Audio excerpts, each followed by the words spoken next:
Mmh. Bienvenue dans IA Ethic Insider, le podcast qui explore les dilemmes et les opportunités d'une IA au service du vivant et du bien commun. Chaque mois, on explore ces sujets-là avec des leaders du privé, des chercheurs ou des personnalités engagées. Et là, c'est la première fois qu'on fait ce format un petit peu nouveau, qui est moitié podcast, moitié webinaire, mais qui sera quand même disponible sur les plateformes de podcast ainsi que sur YouTube. Avec une présentation aussi, à l'appui, donc je mettrai le lien, en commentaire. Aujourd'hui, on va explorer, le sujet de la souveraineté, numérique avec, Sidi Juste. Cet épisode s'intitule, «La souveraineté numérique sans bullshit».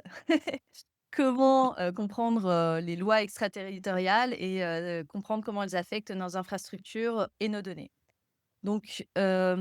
Sidi, donc toi, tu es basé entre, le continent, américain et européen. C'est, ta spécialité, le droit et les lois extraterritoriales. Est-ce que tu peux commencer par, te présenter? Oui, oui, volontiers. Oui, je suis un peu un cheval de Troie, de l'autre côté de de l'Atlantique, en ce moment, on va dire. Merci Daphné, en tout cas, de ta présentation et puis surtout merci de l'invitation. Je suis ravi, alors c'est tout un programme, hein, la thématique n'est pas simple, hein, l'extraterritorialité et la souveraineté numérique, mais je suis ravi de par mes activités bien sûr, mais aussi mes passions, hein, d'intervenir sur le sujet et de le faire avec toi puisque je suis, tes activités depuis pas mal de temps maintenant et puis, tes prises de position. Je suis, effectivement, avocat au barreau de Paris. Installé depuis quelques mois, à Montréal, au Québec. Alors pas forcément pour le sirop d'érable, la neige que je vois tomber depuis ma fenêtre ou les grands espaces, encore que. Mais aussi pour des raisons aussi stratégiques, hein. Je suis titulaire, de plusieurs masters en droit, bon, je vais pas te passer le tout en revue, hein, mais notamment un master en propriété intellectuelle et droit des affaires numériques, obtenu à l'université Paris-Saclay, qui est très orienté technologie, hein, comme on le sait.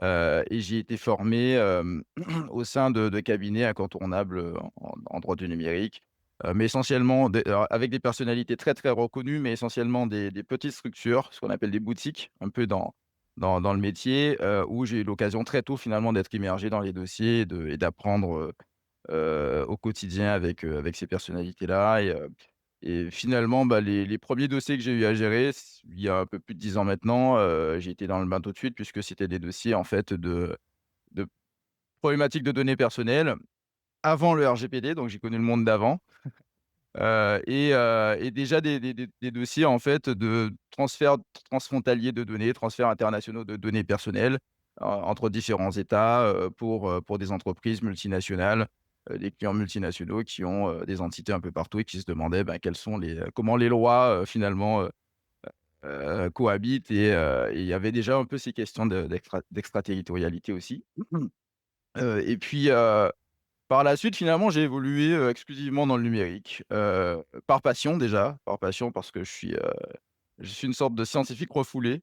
C'est-à-dire qu'en fait, j'ai toujours été attiré, par la technologie, par les sciences, par les modèles numériques, tiens, parce que étant passionné aussi de météorologie, bah, la prévention et la prédiction, des sciences de l'atmosphère passe par des modèles, mathématiques, donc j'ai toujours été sensibilisé à ces questions-là. Mais n'étant pas assez bon en maths, il a fallu que je m'oriente vers autre chose et le droit, ça a été parfait.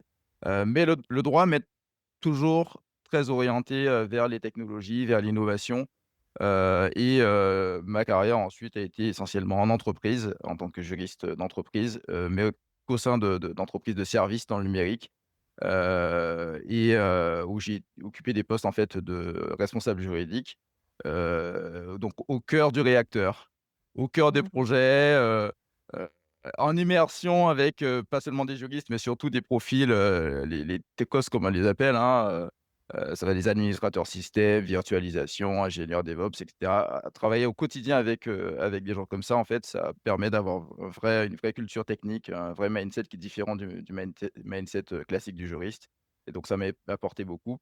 Et puis, plus récemment, j'ai passé 5 ans chez Antemeta, en tant que directeur juridique et Antemeta, c'est c'est un des leaders en fait aujourd'hui du cloud hybride et des services dits de cyber-résilience, et aussi d'IA, souveraine, aujourd'hui, et très tourné sur l'idéal de souveraineté. Donc chez Antemeta, en fait, Idéal. j'ai dirigé, oui, l'idéal, le mot est choisi, j'expliquerai aussi, on va revoir tout ça. Mais j'ai dirigé finalement les aspects juridiques, réglementaires, mais aussi, contractuels liés, à l'externalisation de systèmes, d'information, mais de parties critiques de systèmes d'information d'entreprises tout aussi critiques et dans des domaines stratégiques, énergie, finance, grands groupes de CAC 40, les grandes administrations.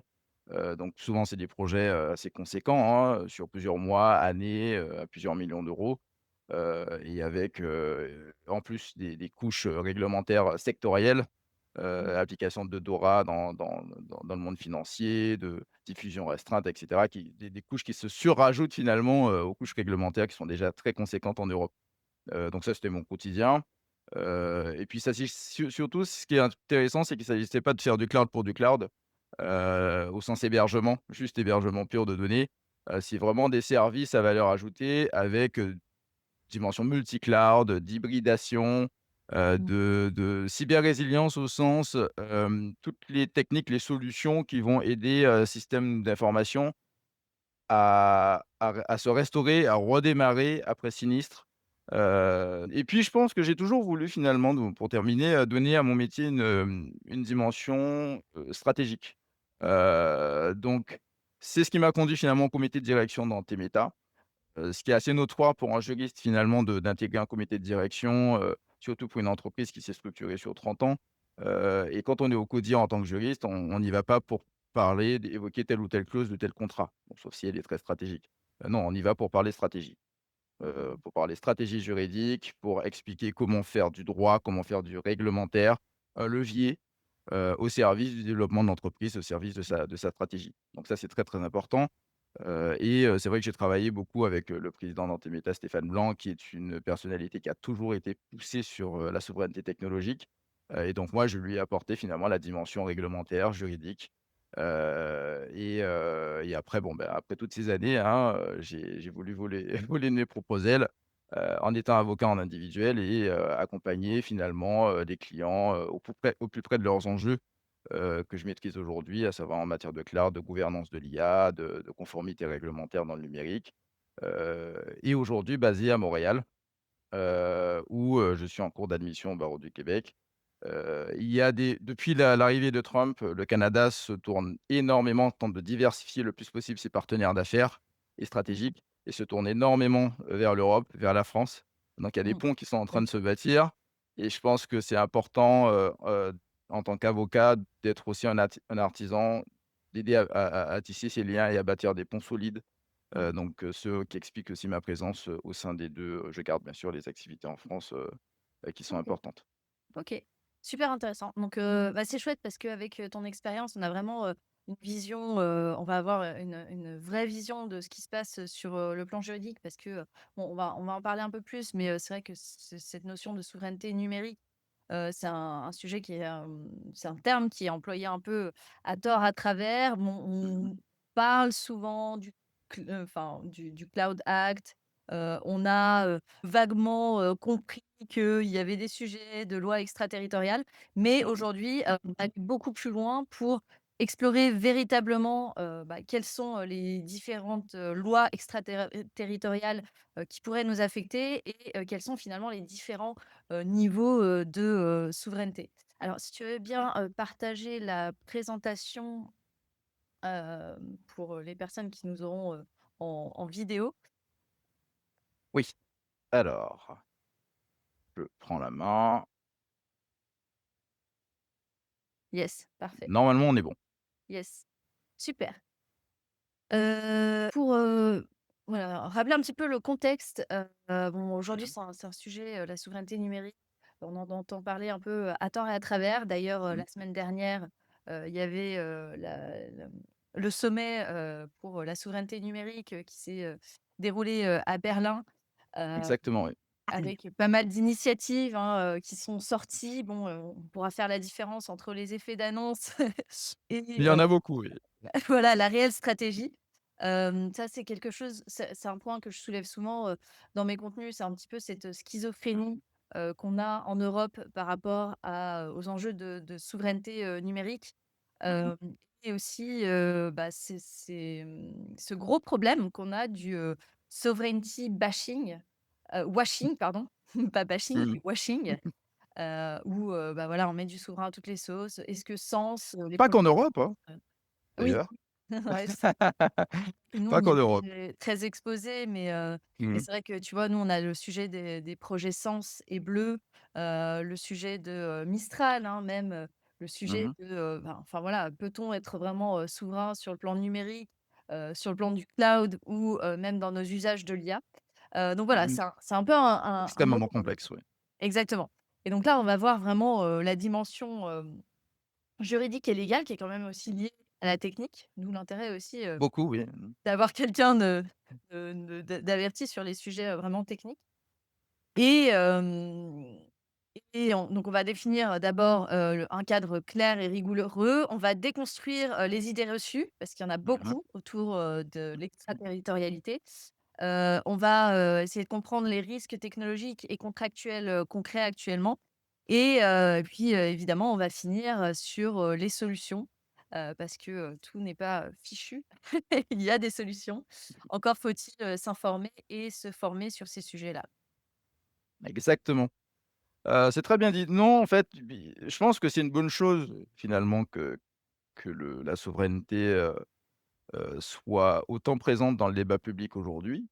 Heu, Ça, je vais pas le critiquer parce que je pense que c'est essentiel justement, qu'on en parle, qu'on conscientise, que les politiques s'en emparent aussi de ces enjeux-là.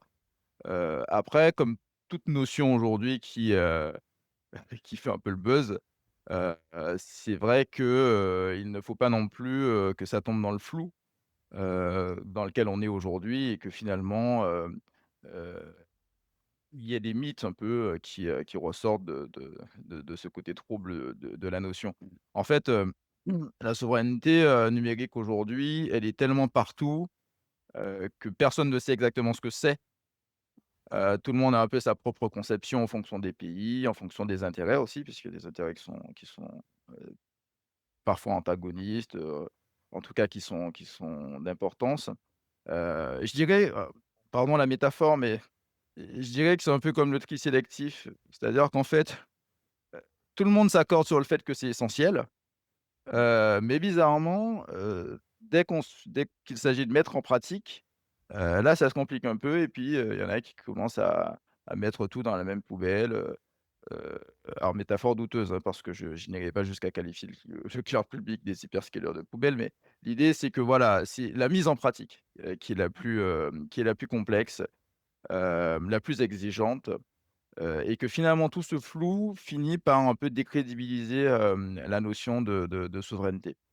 Mais bon, on va quand même tenter de la définir, et puis on verra pourquoi d'ailleurs elle n'est pas définie, dans les textes. En tout cas la souveraineté numérique. Heu, Ce qu'il faut dire déjà quand on parle de souveraineté, parce que bon, moi je suis avocat et que les juristes, nous on fonctionne avec des définitions juridiques engageantes, qui soient présentes dans les textes. Et là en fait, on voit que ce terme-là, la souveraineté numérique, elle n'est quasiment pas définie juridiquement. Ah oui, il y a des rapports de la Commission européenne et cetera qui oui, qui reprennent ce terme-là. Il y a différentes définitions qui existent, mais pas dans les textes, heu qui s'applique, qui soit enforceable et en revenant au basique, je me suis un peu amusé à aller chercher la définition du petit Robert, pas de la souveraineté numérique, mais de la souveraineté tout court, Mmh. parce qu'elle est finalement assez intéressante. En fait, ils disent que c'est le caractère d'un État, qui n'est soumis à aucun autre État. Toute Mmh. simple. J'adore cette définition parce qu'il y a cette idée de soumission. Mmh. Qui à mon sens reflète beaucoup de choses, de ce qu'on vit aujourd'hui dans le numérique. Heu, Est-ce qu'on est soumis à des lois étrangères? Est-ce qu'on est soumis à des technologies? Est-ce qu'on est soumis à des entreprises étrangères qui ont une telle prépondérance aujourd'hui, un tel poids qu'elles sont peut-être même plus, qu'elles ont plus d'influence que des États? et cetera. L'idée de soumission à la souveraineté, elle est essentielle à mon sens et par opposition, donc la maîtrise de son destin. Et en tout cas, l'absence de définition formelle, elle n'est pas, il y a une raison en fait, à ça. Ça démontre surtout que la souveraineté technologique, c'est une notion qui est protéiforme. Mmh.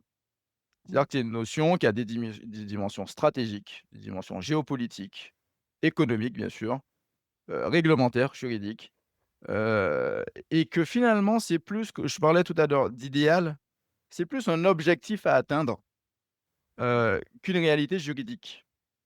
Donc elle est liée finalement aux notions d'indépendance, d'autonomie stratégique, de puissance, de maîtrise, technologique.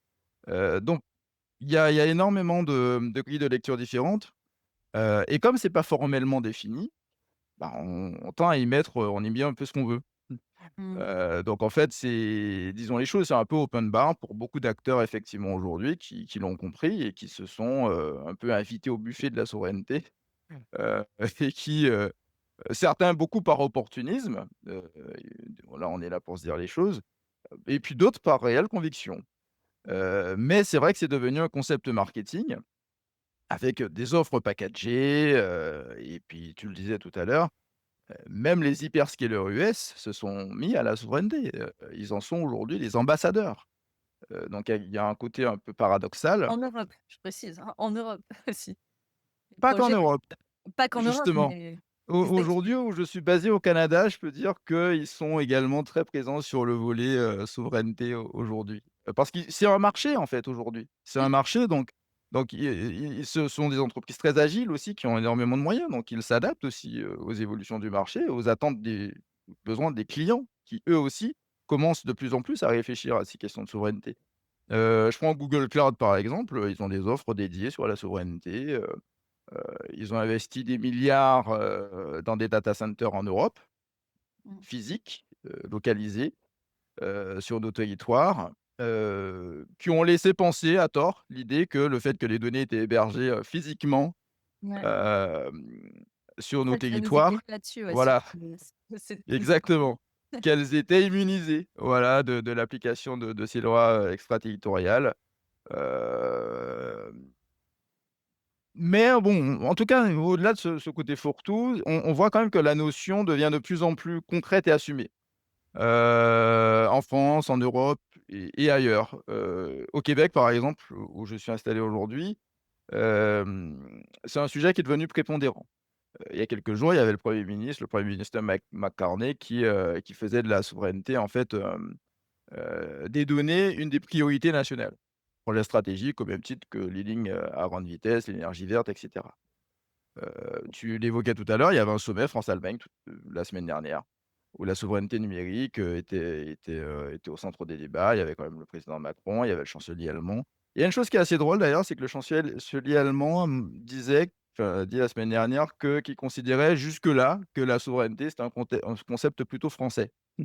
Oui, C'est ça assez explique beaucoup. évocateur. Oui, Oui, ça explique beaucoup de choses, ouais. ça explique beaucoup de choses pour ce Ouais, qu'on y pense d'ailleurs. ouais, ouais. Mais en tout cas, il semble aujourd'hui prendre la dimension, des risques, associés à ce manque de souveraineté. Parce que c'est ça l'idée. Si on n'est pas capable de dire, de s'accorder juridiquement sur ce qu'est la souveraineté numérique, par contre, la non-souveraineté, sa négation, l'absence de souveraineté, l'abandon de souveraineté, là, elles ont des conséquences directes, des conséquences, concrètes, qui sont l'extraterritorialité et la dépendance. Voilà, Mmh. c'est les 2 risques majeurs liés effectivement à l'absence de souveraineté et ça, on va le voir effectivement C'est un quelles sujet de sont les sécurité, conséquences. il me semble, des problèmes de sécurité. Bon, ça, c'est des sujets, on se pose les questions. Là, maintenant, il y a eu le sujet avec, Yutong, tu sais, les bus Mmh. au Danemark, où ils ont Oui, commencé à se poser la question, de se dire: «Ah, ben, en fait,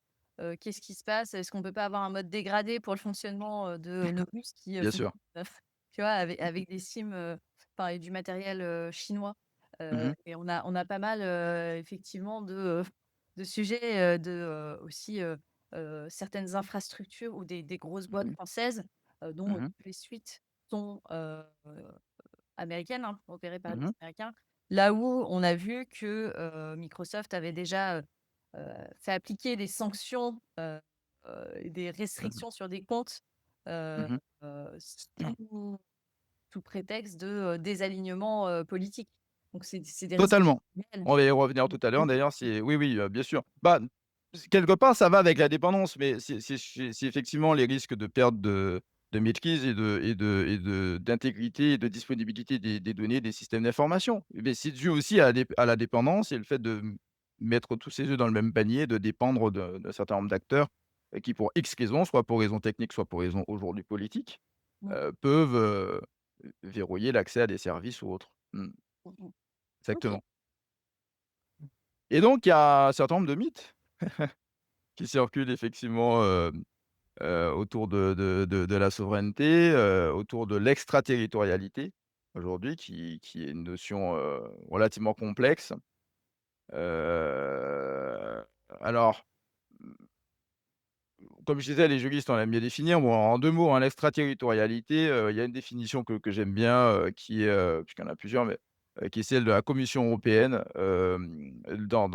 publiée dans un rapport, du Haut Comité juridique, de la place financière de Paris. Alors elle dit en fait que c'est les caractéristiques de mesures, législatives, et ou réglementaires ou de décisions administratives ou juridictionnelles. Ça peut être des lois, ça peut être, aussi des décisions de justice et qui ont vocation à s'appliquer au-delà du territoire d'un État souverain, et sans lien suffisant avec cet État. Moi, je la trouve intéressante parce qu'on voit bien l'aspect, en dehors des frontières d'un État. Heu et sans lien suffisant avec cet État, c'est super intéressant parce que quand on va étudier notamment les lois, américaines, on verra que les critères de rattachement sont parfois très, très fins. Parfois, beaucoup pensent échapper à l'application du droit, du droit américain, sauf qu'en fait, ils y sont soumis, même sans avoir d'activité aux États-Unis. Donc c'est pour ça qu'elle est intéressante cette définition. Hem et disons déjà les choses, l'extraterritorialité, elle n'est pas exclusivement américaine, contrairement à ce qu'on pourrait penser. Il y a une extraterritorialité européenne, oui, et il y a une extraterritorialité chinoise aujourd'hui, qui est de plus en plus agressive d'ailleurs, et l'extraterritorialité européenne que beaucoup ignorent, hein, l'Europe s'en vantait beaucoup en fait à l'entrée en vigueur du RGPD. Et c'était déjà un point de tension avec les Américains, parce que voilà, on a un certain nombre de textes européens qui s'appliquent bien au-delà des frontières européennes. C'est un fait. Mais disons que l'extraterritorialité européenne, elle a 2 fondements, 2 2 finalités qui sont très différentes, de la version américaine.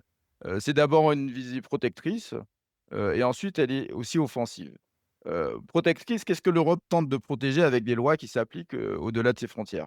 Bah, c'est essentiellement, heu, protéger son marché, protéger, le marché unique, avec des règles de concurrence, saines, notamment on pense au Digital Market Act, qui va réguler un certain nombre de choses et puis protéger les consommateurs. Bon, rappelons quand même que l'Europe, c'est un espace, je crois que c'est le premier espace de consommation au monde. C'est plus de 450 millions, hein, de citoyens, autant de consommateurs. Donc des cibles, hein, autant d'une cible plus privilégiée d'un certain nombre d'entreprises, de plateformes, américaines, chinoises, et l'Europe s'est rendu compte tout simplement d'une chose qui est assez simple, c'est à partir du moment où vous avez ces consommateurs qui sont ciblés par des entreprises qui sont à l'étranger, vous aurez beau édicter des règles de concurrence, des règles de protection en matière de protection des données personnelles, si ces règles-là ne s'appliquent pas à ces entreprises qui sont basées à l'étranger, ça ne sert à rien de les promulguer. Donc, on a un certain nombre de règlements, de directives, qui vont s'appliquer, pas seulement aux entreprises américaines. On pense par exemple récemment à Chine avec, le Digital Services Act, où on va cibler, effectivement des entreprises, depuis l'étranger, mais qui vont targeter, effectivement les consommateurs européens, ou alors par l'intermédiaire de filiales qui sont basées en Europe. Par contre, quand les amendes tombent, plusieurs centaines de millions en général. Là, ça plaît pas à tout le monde, ça plaît pas à Trump, et à son administration et on a par exemple aujourd'hui le Digital Market Act, qui est attaqué par la Chambre des représentants des États-Unis. Ils estiment qu'en fait les entreprises américaines, sont injustement ciblées par les institutions européennes Tu et peux que ça profite oui? oui, excuse-moi, tu peux peut-être préciser, rapidement, le DMA, en quoi ça consiste, pour celles et ceux qui connaissent pas, enfin rapidement pour Oui. avoir le sujet en tête? Oui, bien sûr, bien sûr. Là, on est sur des règles de libre concurrence, en fait, et en fait, le marché unique, notre marché unique est constitué d'un certain nombre de règles, hein, d'ouverture de marché et cetera.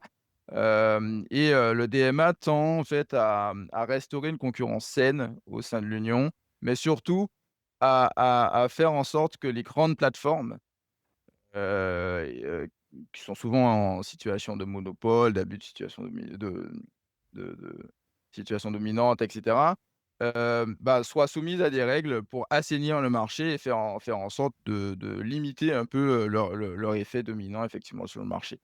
C'est un texte relativement récent d'ailleurs, hein, mais ça vise voilà à protéger le marché unique, européen. Et faire en sorte aussi de limiter l'effet de domination, par rapport aux entreprises européennes. Un peu raciste, Heu, global. bah, Non, non, mais le problème, c'est qu'en fait, aux États-Unis, ça passe mal, parce que, ils considèrent que, oui, mais ce sont des textes qui tendent à favoriser les entreprises européennes, au c'est un peu détriment des clair. entreprises Ouais, américaines. ouais. Oui, alors c'est pas si simple parce que quand on voit le poids des entreprises américaines aujourd'hui, il faut établir, des rapports un peu plus égaux quand même. Mais c'est vrai que les arguments sont intéressants. La Chambre des représentants disait par exemple, très récemment, en septembre dernier, que les amendes qui tombent, elles ont 2 objectifs. Celle de contraindre les entreprises, à respecter les normes européennes, mais dans le monde.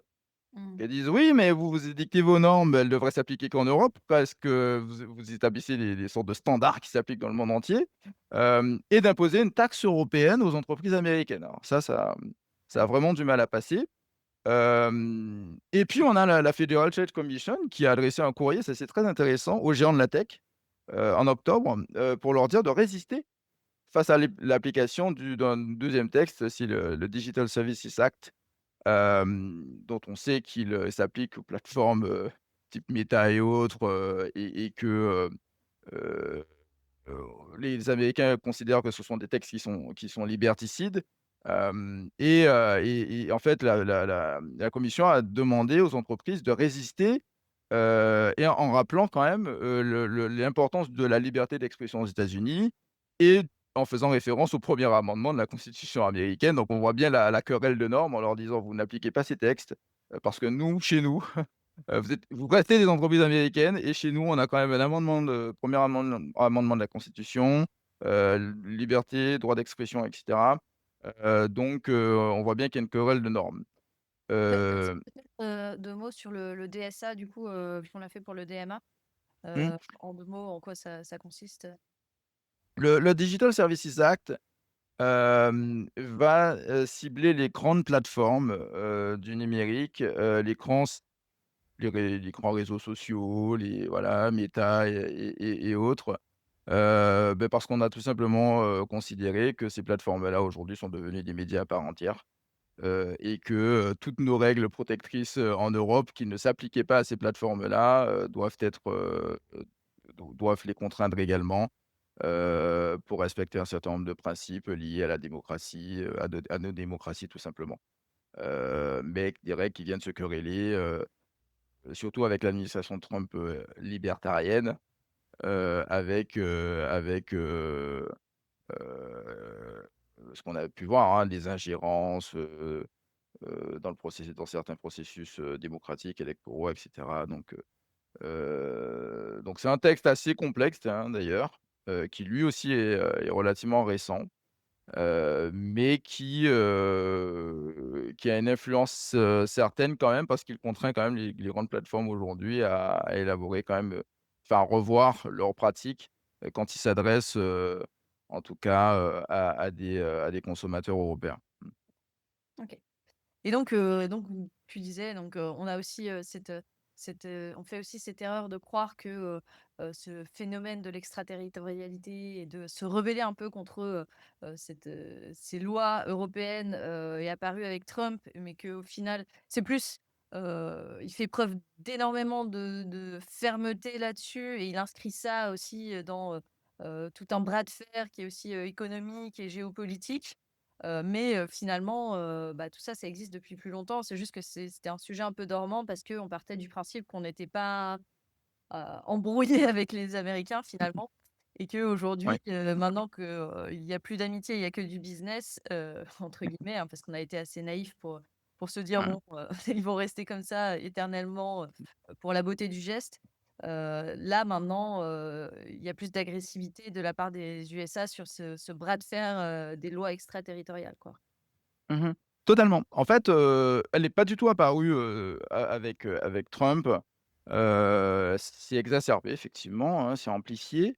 Mais si l'extraterritorialité américaine, elle n'est pas propre aux républicains d'ailleurs, hein, peu importe mais c'est important de le dire, on le verra tout à l'heure. Mais et même que Trump d'ailleurs a une position assez, contrastée sur le sujet. Ah oui? Oui, oui, quand on analyse, dans les détails, disons que côté États-Unis, hem c'est un sujet fort. Pourquoi? Parce que, c'est, un positionnement juridique qui est assumé depuis des décennies. Certains parlent d'impérialisme juridique d'ailleurs et judiciaire. En fait, bien avant Trump et bien avant d'ailleurs l'avènement du numérique, hem et bien avant le Cloud Act, les Américains, ils ont toujours pratiqué une politique agressive, en termes d'extraterritorialité. En exploitant tout simplement le poids de leur économie, hein, et l'importance du dollar, notamment dans le commerce international. Hem et certains font remonter l'extraterritorialité américaine depuis 1890, avec un texte fondateur qui est le Sherman Antitrust, qui déjà à l'époque s'affranchissait des frontières nationales, pour s'appliquer à toute activité économique qui était jugée néfaste, pour le commerce, américain. Donc ça remonte à fort longtemps. Et puis c'est un mécanisme qui est structuré juridiquement. C'est-à-dire qu'en fait, toutes les lois américaines comme ça ne peuvent pas s'appliquer à l'étranger, par hasard, comme ça. Non, non, heu, la constitution américaine prévoit que c'est le Congrès américain, qui détermine le champ d'application, géographique d'une loi. Et Mmh. même, la Cour suprême, aux États-Unis applique une présomption contre l'extraterritorialité. C'est-à-dire que les lois, par nature, ne s'appliquent que sur le territoire américain. Donc Mmh. ça, c'est important de le dire, à moins que le Congrès en ait décidé autrement. Et donc effectivement, il y a un certain nombre de lois, pour lesquelles le Congrès décide que, parce qu'elles ont tel ou tel objectif, bah, oui, elles vont s'appliquer en dehors des frontières nationales. Donc c'est un processus extrêmement structuré et contrôlé. Hem Et pourquoi faire effectivement? Pourquoi est-ce qu'il y a effectivement tout un arsenal de lois, qui s'appliquent à l'étranger? Je dirais que d'abord c'était, dans les années 70, une recherche de lutte contre la corruption. Voilà. Mais c'est encore le cas parce que le texte fondateur de l'époque qui date de 77, qui est le Foreign, Corrupt Practices Act, a servi de base, légale à la condamnation notamment d'entreprises françaises très notoires. Donc là, on cherche avant tout à, faire en sorte que les entreprises américaines soient soumises aux mêmes règles lorsqu'elles sont en compétition internationale avec les entreprises qui sont à l'étranger en matière de lutte contre la corruption, notamment de corruption d'agents publics étrangers. Et donc, Finalement, heu, c'est louable comme, non, ça a quand même du sens, quoi, c'est ça a du sens et beaucoup de juristes disent d'ailleurs que, ben oui, si nous on a promulgué ces lois-là, bah, c'est peut-être parce que d'autres pays ne faisaient pas bien leur travail. Mmh. Moi, j'ai vu des juristes notoires, hein, dire que lorsque, par exemple, Alstom et une grande banque, a été condamnée, de dire: «Oui, mais si vous, en France, vous aviez des programmes de conformité en matière anticorruption qui étaient performants ou autres, ben, nous, on n'aurait pas, les États-Unis, eu à à intervenir, à empiéter quelque part sur votre souveraineté en la matière. Bon, les arguments se discutent, mais en tout cas, oui, intention louable au départ. Sauf que, bizarrement, alors que les entreprises américaines sont également visées par cette loi-là, ça ne concerne pas que les entreprises étrangères et Mmh. également les entreprises domestiques. Sur les 10 entreprises, qui ont été les plus sévèrement sanctionnées depuis 77, il y a une seule entreprise américaine. Toutes les Mmh. autres, les 9 autres, sont des entreprises étrangères. Il y en a 5 qui sont européennes. OK, ouais. Airbus, Ericsson, Siemens, Alstom et la Société Générale. Ouais. Donc attention louable au départ, mais dans les faits, il y a quand même des choses, qui sont sujettes à débat. Mmh. Mais il y a pas que la lutte anticorruption, il y a aussi les lois de sanctions, les embargos, qui sont Mmh. très connus. Sous motif de protéger la sécurité nationale des États-Unis, les États-Unis, de manière unilatérale, vont décider que tel pays, doit être soumis à des sanctions et donc interdire toute entreprise dans le monde de commercer avec l'État en question.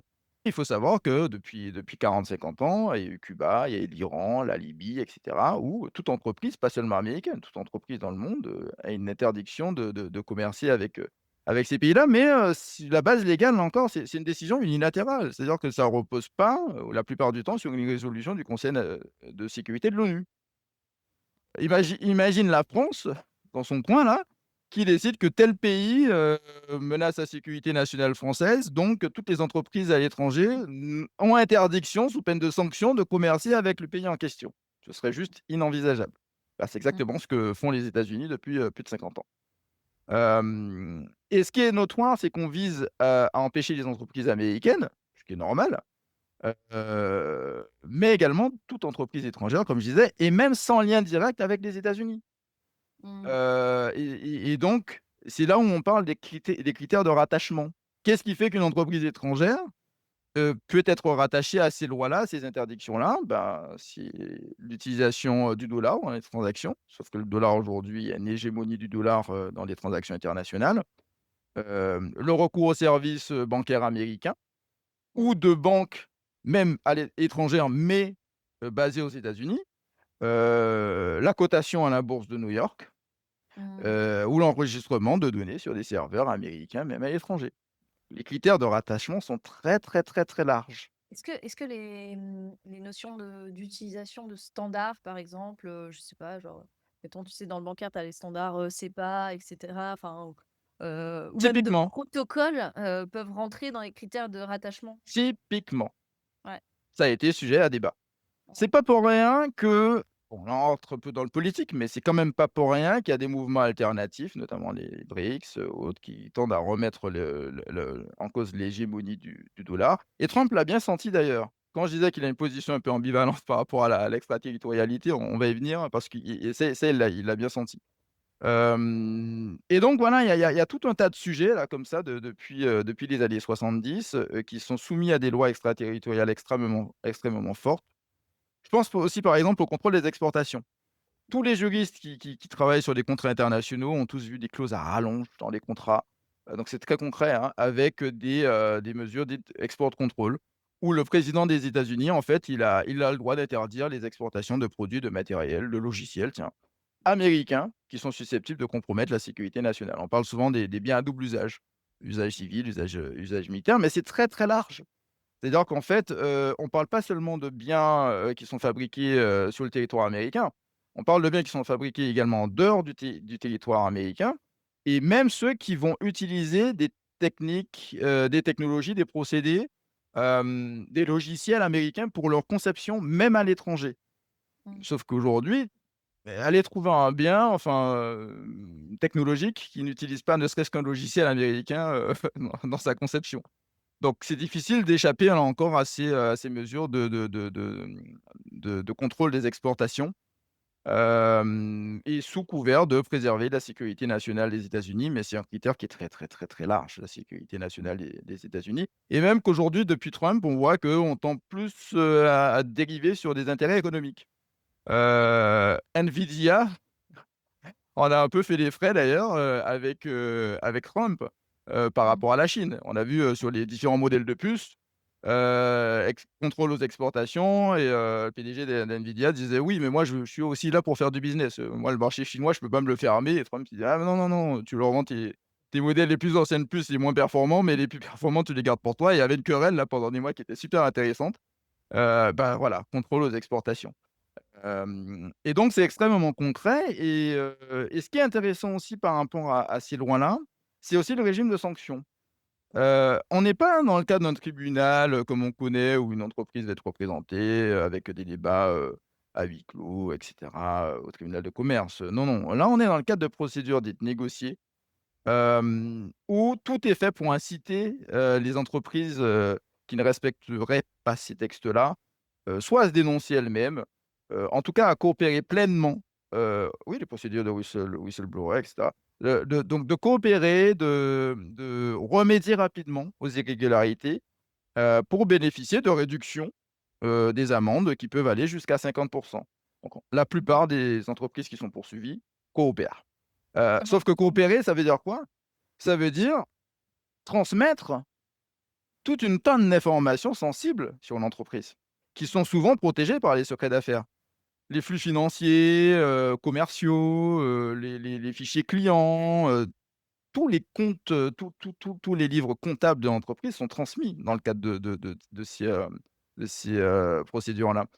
Et puis une chose importante aussi, c'est qu'on est aux États-Unis, donc en fait, contrairement à nous, Européens, pays de tradition civiliste, là, on applique la common law, qui est un système, juridique et judiciaire propre aux pays anglo-saxons et il y a une procédure dite de discovery qui est très importante parce que les parties prenantes, dans le cadre du litige, vont s'échanger un certain nombre d'éléments de preuve.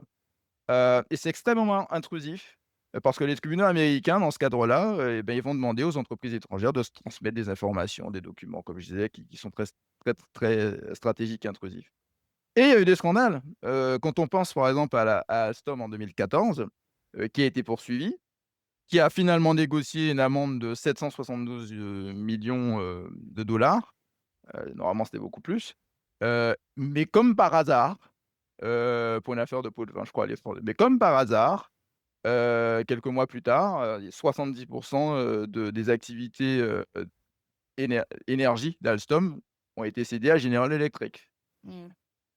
Donc beaucoup se sont demandé si la procédure engagée n'avait pas finalement contribué au démantèlement de nos fleurons industriels, français. Donc voilà, c'est Ouais. pas neutre, et ça existe depuis, bah, des décennies, donc bien avant Trump. Et donc Trump dans tout ça finalement, qu'est-ce qui est nouveau? Je dirais surtout que quand je dis qu'il a une position ambivalente sur le sujet et qu'il faut quand même, prendre la mesure, c'est que déjà, lors de sa première mandature, Trump était plutôt contre, certaines lois enfin les lois extraterritoriales. J'évoquais le Foreign, Corrupt, enfin les lois anticorruption. Trump a dit qu'il jugeait que c'était horrible et injuste, comme loi. Hem Pas pour les effets d'extraterritorialité. Non, c'est qu'il estimait que c'était des entraves inutiles, en fait, qui dissuadaient les entreprises étrangères de collaborer avec des sociétés américaines. Puisque Mmh. effet de protection, hein, vous vous dites: «Bah, moi, ce marché-là, je préfère à la limite, ne pas ne pas y toucher parce que si c'est pour, me prendre une enquête ou autre». Et il a même émis un décret de suspension de ce texte-là, pour 180 jours, mais là, c'est la mandature actuelle, faut le savoir. Hem, Parce qu'il a estimé que ça entravait les objectifs de politique étrangère des États-Unis. Heu, Pourquoi? Mais parce que Trump, il faut le dire, les standards éthiques, l'anticorruption, les procédures, c'est pas son truc. Disons les choses clairement, ce qui l'intéresse surtout, ce sont les secteurs stratégiques, Mmh. infrastructures critiques, énergie, les organisations criminelles internationales, les cartels, le blanchiment. Là, ce sont les cibles, qui sont targetées par l'administration Trump. Et il a même annoncé d'ailleurs dans le cadre de sa campagne en 2024 l'intention de supprimer les sanctions qui sont susceptibles finalement de fragiliser la domination du dollar dans des transactions, financières internationales. C'est ce que je disais tout à l'heure, en fait, en gros, si, juste le critère, leur attachement, c'est l'utilisation du dollar, bah, beaucoup d'entreprises vont se dire: «Bah, si je peux passer outre, je préfère». C'est un mécanisme défensif, sauf que lui, Trump, il veut une hégémonie du dollar. Donc ça va un peu contre ses intérêts. Et puis finalement, l'arme fatale, l'arme favorite de Trump, ce sont les droits de douane, ce sont les tarifs. C'est Ouais. pas tant l'extraterritorialité textuelle. Mais d'ailleurs C sur ce point, j'ai une question parce que si je comprends bien, Mmh. ces lois extraterritoriales, donc tu dis, voilà, c'est, sur, bah, décret finalement, des Américains donc là, il y a effraction sur, telle loi. Mmh. Si l'entreprise ne coopère pas, les sanctions, c'est quoi? C'est finalement, Des j'ai milliards d'euros d'amende. Des ouais, milliards d'euros d'amende. Donc ils coopèrent parce que tout simplement l'addition derrière, elle est moins salée. ouais, mais tu pourrais dire: «Ouais, mais en fait, moi, je décide que cette loi, ne s'applique pas à moi». Tu vois? Est-ce que enfin, dans le cadre de, comment C'est est-ce qu'ils intéressant ce que tu fonctionnerait ça, dis. tu vois? Je J'imagine que beaucoup ont essayé, elles ont toutes échoué. Pourquoi? Beh, parce que les critères d'extraterritorialité, ce qui fait que la loi va s'appliquer à l'étranger sont fixés et sont constitutionnels, hein, aux États-Unis. Ce qui pourrait nous protéger, nous, ce sont éventuellement les lois françaises et en d'ailleurs, c'est pas pour rien qu'en matière d'anticorruption, on a les lois aujourd'hui, contrairement à il y mmh, a 10 ans, on a la loi Sapin 2 et cetera, pour montrer que nous aussi on fait le job, donc on n'a pas intérêt à ce qu'une loi américaine s'applique puisqu'on a nos propres lois. L'Union européenne, la Commission européenne tente, elle aussi, de mettre un frein, et de dire que le il y a une primauté du droit européen. Il y a un certain nombre de communications de la Commission européenne pour essayer de protéger les entreprises européennes face à ces effets d'extraterritorialité, mais en vain pour le moment. que En en fait, fait, finalement il faut comprendre qu'en fait, une entreprise qui est ciblée, elle est en lien direct avec, hem, les juridictions américaines. mmh, C'est-à-dire qu'en fait, il y a pas d'effet de protection politique ou autre, en lien direct et souvent dans des procédures même plus ou moins secrètes, puisque vous êtes poursuivi, vous n'avez pas trop intérêt à ce que ça se sache, donc vous préférez coopérer, mmh, jouer le jeu quelque part pour éviter que ça s'ébruite, tenter de garder, une confidentialité aussi, de l'affaire, des échanges, même si à la fin, malheureusement pour ceux qui ont été poursuivis, il y a quand même une publication, hein, puisque le Department of Justice américain publie, hein, aussi les amendes, hein, c'est comme des trophées en fait pour dire que telle ou telle entreprise a été, il paraît que l'argent qui est récupéré sert, non pas pour avantager les entreprises américaines, mais pour des projets, heu à vocation sociale ou autre, bon, ah oui. heu, il paraît. Mais en tout cas, voilà, tout est fait pour que vous enfin, les États-Unis, les entreprises qui sont, poursuivies, des grandes banques françaises et cetera, des fleurons de l'industrie française, elles sont sur un marché international qui est dominé par les États-Unis. Ouais, Là encore, on est sur cet effet de elles ont des filiales aux États-Unis, elles ont des intérêts, elles sont cotées en bourse, vous ne pouvez pas refuser. mmh, Parce qu'il y a des intérêts sur lesquels vous êtes dominé et vous êtes dépendant. D'un mmh, point de vue stratégique. On ne peut pas se fermer le marché américain ouais, et ils le savent. C'est pour ça que donc c'est pas nouveau, après Trump, oui, je pense qu'il est beaucoup plus sur les tarifs, il l'a dit, hein: «I'm a tariff man». Je dirais que la plus grande menace de Trump sur ce volet-là, c'est surtout sa défiance vis-à-vis de l'état de droit. Le problème avec Trump, c'est que les procédures, les garde-fous, c'est pas du tout ce qui le cadre, en fait. oui, Donc faut c'est donc finalement, c'est comme pour enfin l'analyse du cadre réglementaire, entre, enfin de transfert de données, personnelles vers les États-Unis. Certains disent: «Oui, il y a des garde-fous, il y a des procédures, aux États-Unis». Oui, mais quel garde-fou avec Trump? ouais, c'est Il y a ça. il y a pas de On est garde-fou. plus sûr de rien, On n'est plus sûr de rien et en plus, ce qui est et surtout dans le numérique, le vrai problème avec Trump et c'est nouveau, enfin c'est cette mandature actuelle, c'était beaucoup moins le cas sur la première mandature, c'est l'allégeance en règle des géants de la tech. À part et c'est ceux-là même qui détiennent nos données. Donc à partir du moment où ils se enfin il y a un soutien massif parce qu'ils ont aussi des intérêts et que l'administration Trump est aussi à leur côté, sur différents, aspects stratégiques de leur activité, donc à partir du moment où ils répondent aux attentes de Trump, oui, mmh. il y a un péril, bien sûr. Donc d'où, donc le troisième mythe, hein, si mes données sont stockées en Europe, je suis protégé. Heu, Mmh. Donc c'est faux parce que, pour toutes ces C'est raisons. totalement faux, les liens de rattachement sont très, très larges aujourd'hui, comme je disais, utilisation du dollar dans les transactions internationales, les services bancaires américains, système de paiement, de toute façon, prenons un exemple simple, on va y revenir, les juges de la Cour pénale internationale, aujourd'hui, même dans leur quotidien personnel, leur vie a été bouleversée tout simplement parce qu'ils peuvent plus utiliser de carte bancaire, ils peuvent plus, donc et ils sont pas aux États-Unis, la Cour pénale internationale n'est pas aux États-Unis. Enfin voilà, ça montre un peu le donc oui, les critères de rattachement sont très, très larges, peu importe que, les données, soient stockées au sein de l'Union européenne, ou au Canada, puisque le problème se pose aussi au Canada très fortement aujourd'hui et les Canadiens ont pris conscience aujourd'hui que même si les données sont parce qu'il y a énormément de data centers qui ont été construits par les hyperscalers, notamment au Québec, ben, non, même s'ils sont au Québec, les données sont, toujours soumises aux lois extraterritoriales, américaines. Oui. Et si ce mythe, existe, est-ce que c'est pas simplement à cause du RGPD en fait, finalement les gens font un peu, confondent en se disant: «Ah oui, parce qu'il me semble qu'il y a une mention, qu'il faut que, les données soient hébergées, en Europe» ou je sais pas quoi. Ah, qu'est-ce qui explique ce mythe de dire, bah, les gens pensent que, si je mets, je sais pas, si les serveurs sont, en Europe, bah, finalement c'est souverain et les lois s'appliquent pas. Ça vient d'où ça? Ouais, c'est un problème d'interprétation, effectivement, par principe, elles doivent être, bon, enfin, le RGPD n'interdit pas d'ailleurs que les données circulent, en dehors de l'Europe, à partir du moment où on respecte un certain nombre de principes. Mais effectivement, non, non, il y a j'ai souvent vu d'ailleurs opposition Cloud Act, RGPD. Mmh. Je n'ai jamais trop compris pourquoi d'ailleurs, parce que les 2 Ah oui. fondements sont totalement différents, on va y venir tout à l'heure, mais en tout cas, non, non, peu importe le lieu de localisation, en tout cas, les États-Unis n'en ont pas fait un critère Ouais. permettant d'écarter, l'application de leurs lois. Les lois dites extraterritoriales, puisque comme je l'ai dit, c'est pas toutes les lois américaines qui vont s'appliquer à l'étranger. Mais en tout cas, ces lois-là qui sont les plus, fondatrices, hein, ne connaissent pas de frontières, bah, parce que les intérêts américains aussi ne connaissent peu de frontières.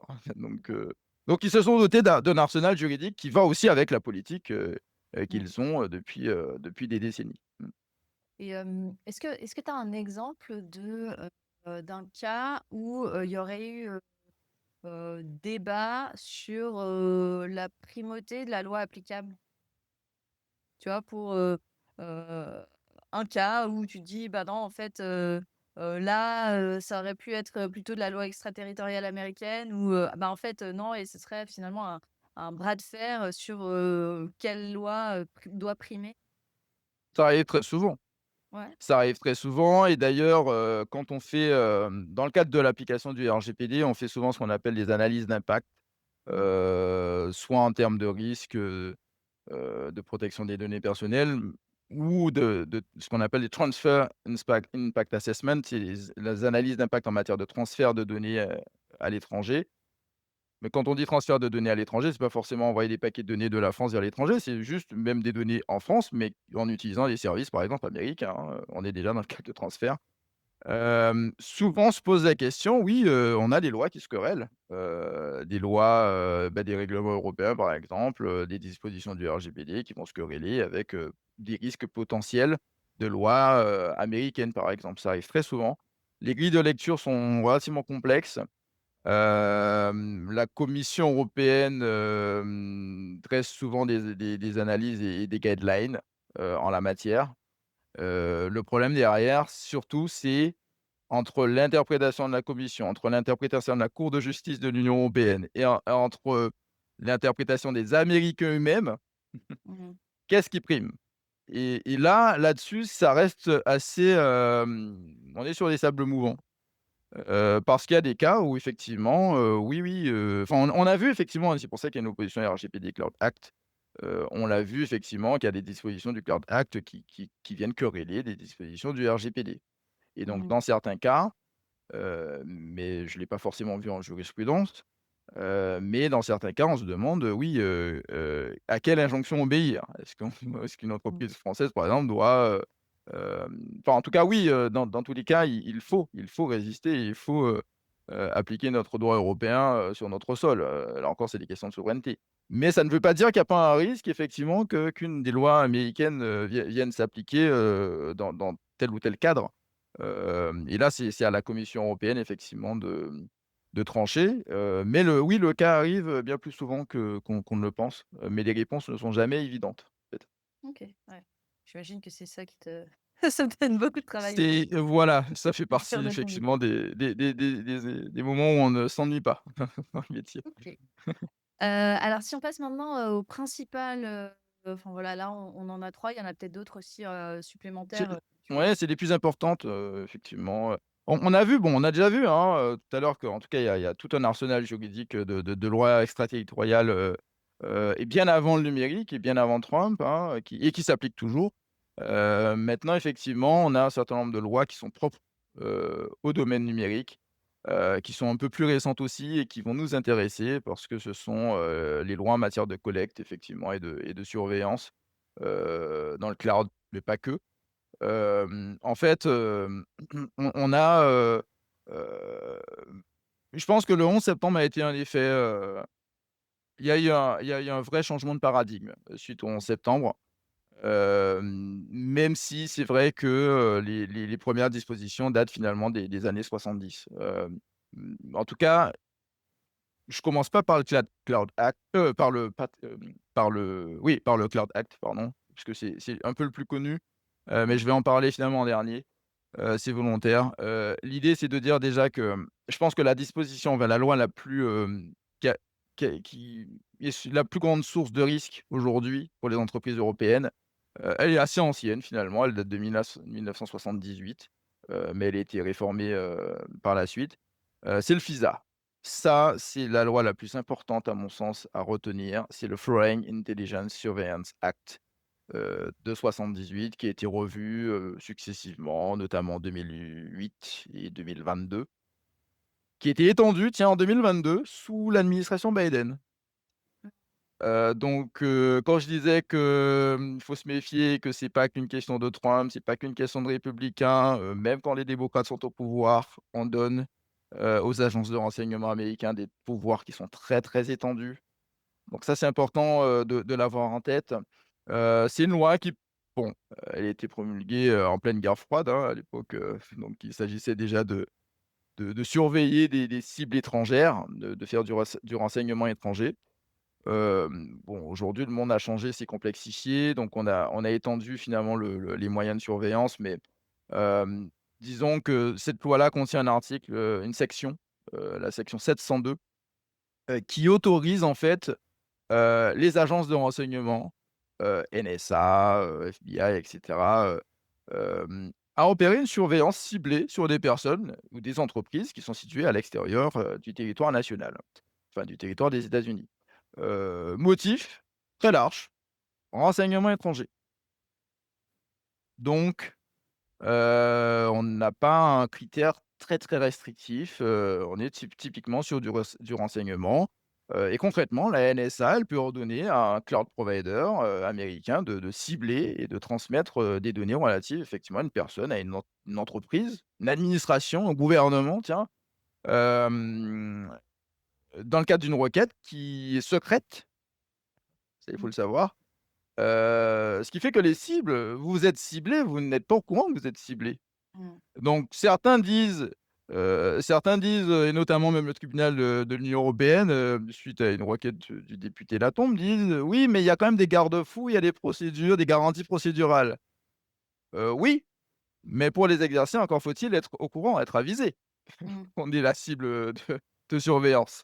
La NSA, elle va pas vous envoyer un courrier recommandé pour vous dire: «Tiens, vous êtes ciblé depuis un mois, depuis un an», ça se passe pas comme ça.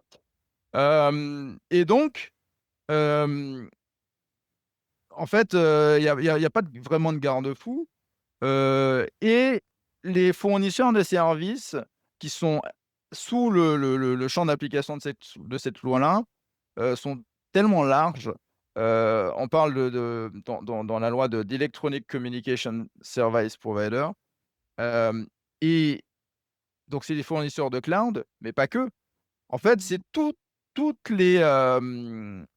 les transmissions de communication, ordinateur, serveur, c'est très, très large et ce champ est tellement large que certains juristes aux États-Unis, experts en privacy, ont pesté en disant: «Mais, vous imaginez, en fait, ça inclut, les barbershops, ça inclut les centres de fitness, ça inclut les cabinets dentaires, en fait, tous les endroits finalement où il y a une transmission, une communication une transmission de communication sont concernés par cette loi».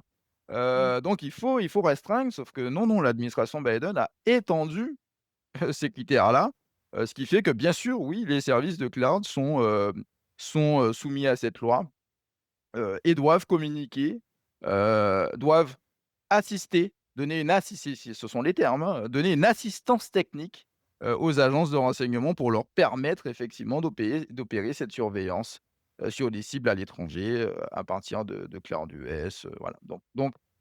Pourquoi elle est hyper, importante? Bah, c'est pour le côté secret, effectivement, le peu de garanties procédurales, et le champ d'application très étendu, tout type de service, où qu'il soit, bien sûr, même basé à l'étranger, même basé en France, même basé en Europe. Et puis Hem, la dimension aussi assistance, je pense qu'on en parlera un peu après, mais ouais, par rapport, oui, oui. à toutes ces questions sur oui, mais de toute façon, si c'est chiffré, au moins je suis protégée. Enfin, ça, on Ouais, on en parlera un peu. exactement, mais tu vois effectivement ce dont il ressort effectivement quand on parle d'assistance technique, effectivement les providers, va y venir, hein, mais s'ils détiennent les clés, bah oui, ils doivent les communiquer. Ça fait partie effectivement des obligations de la loi. Je parlais du 11 septembre, mais on a un autre texte, hein, c'est le Patriot Act, qui lui aussi très important, qui lui aussi permet une surveillance, sous couvert de sécurité nationale, lui aussi permet du renseignement.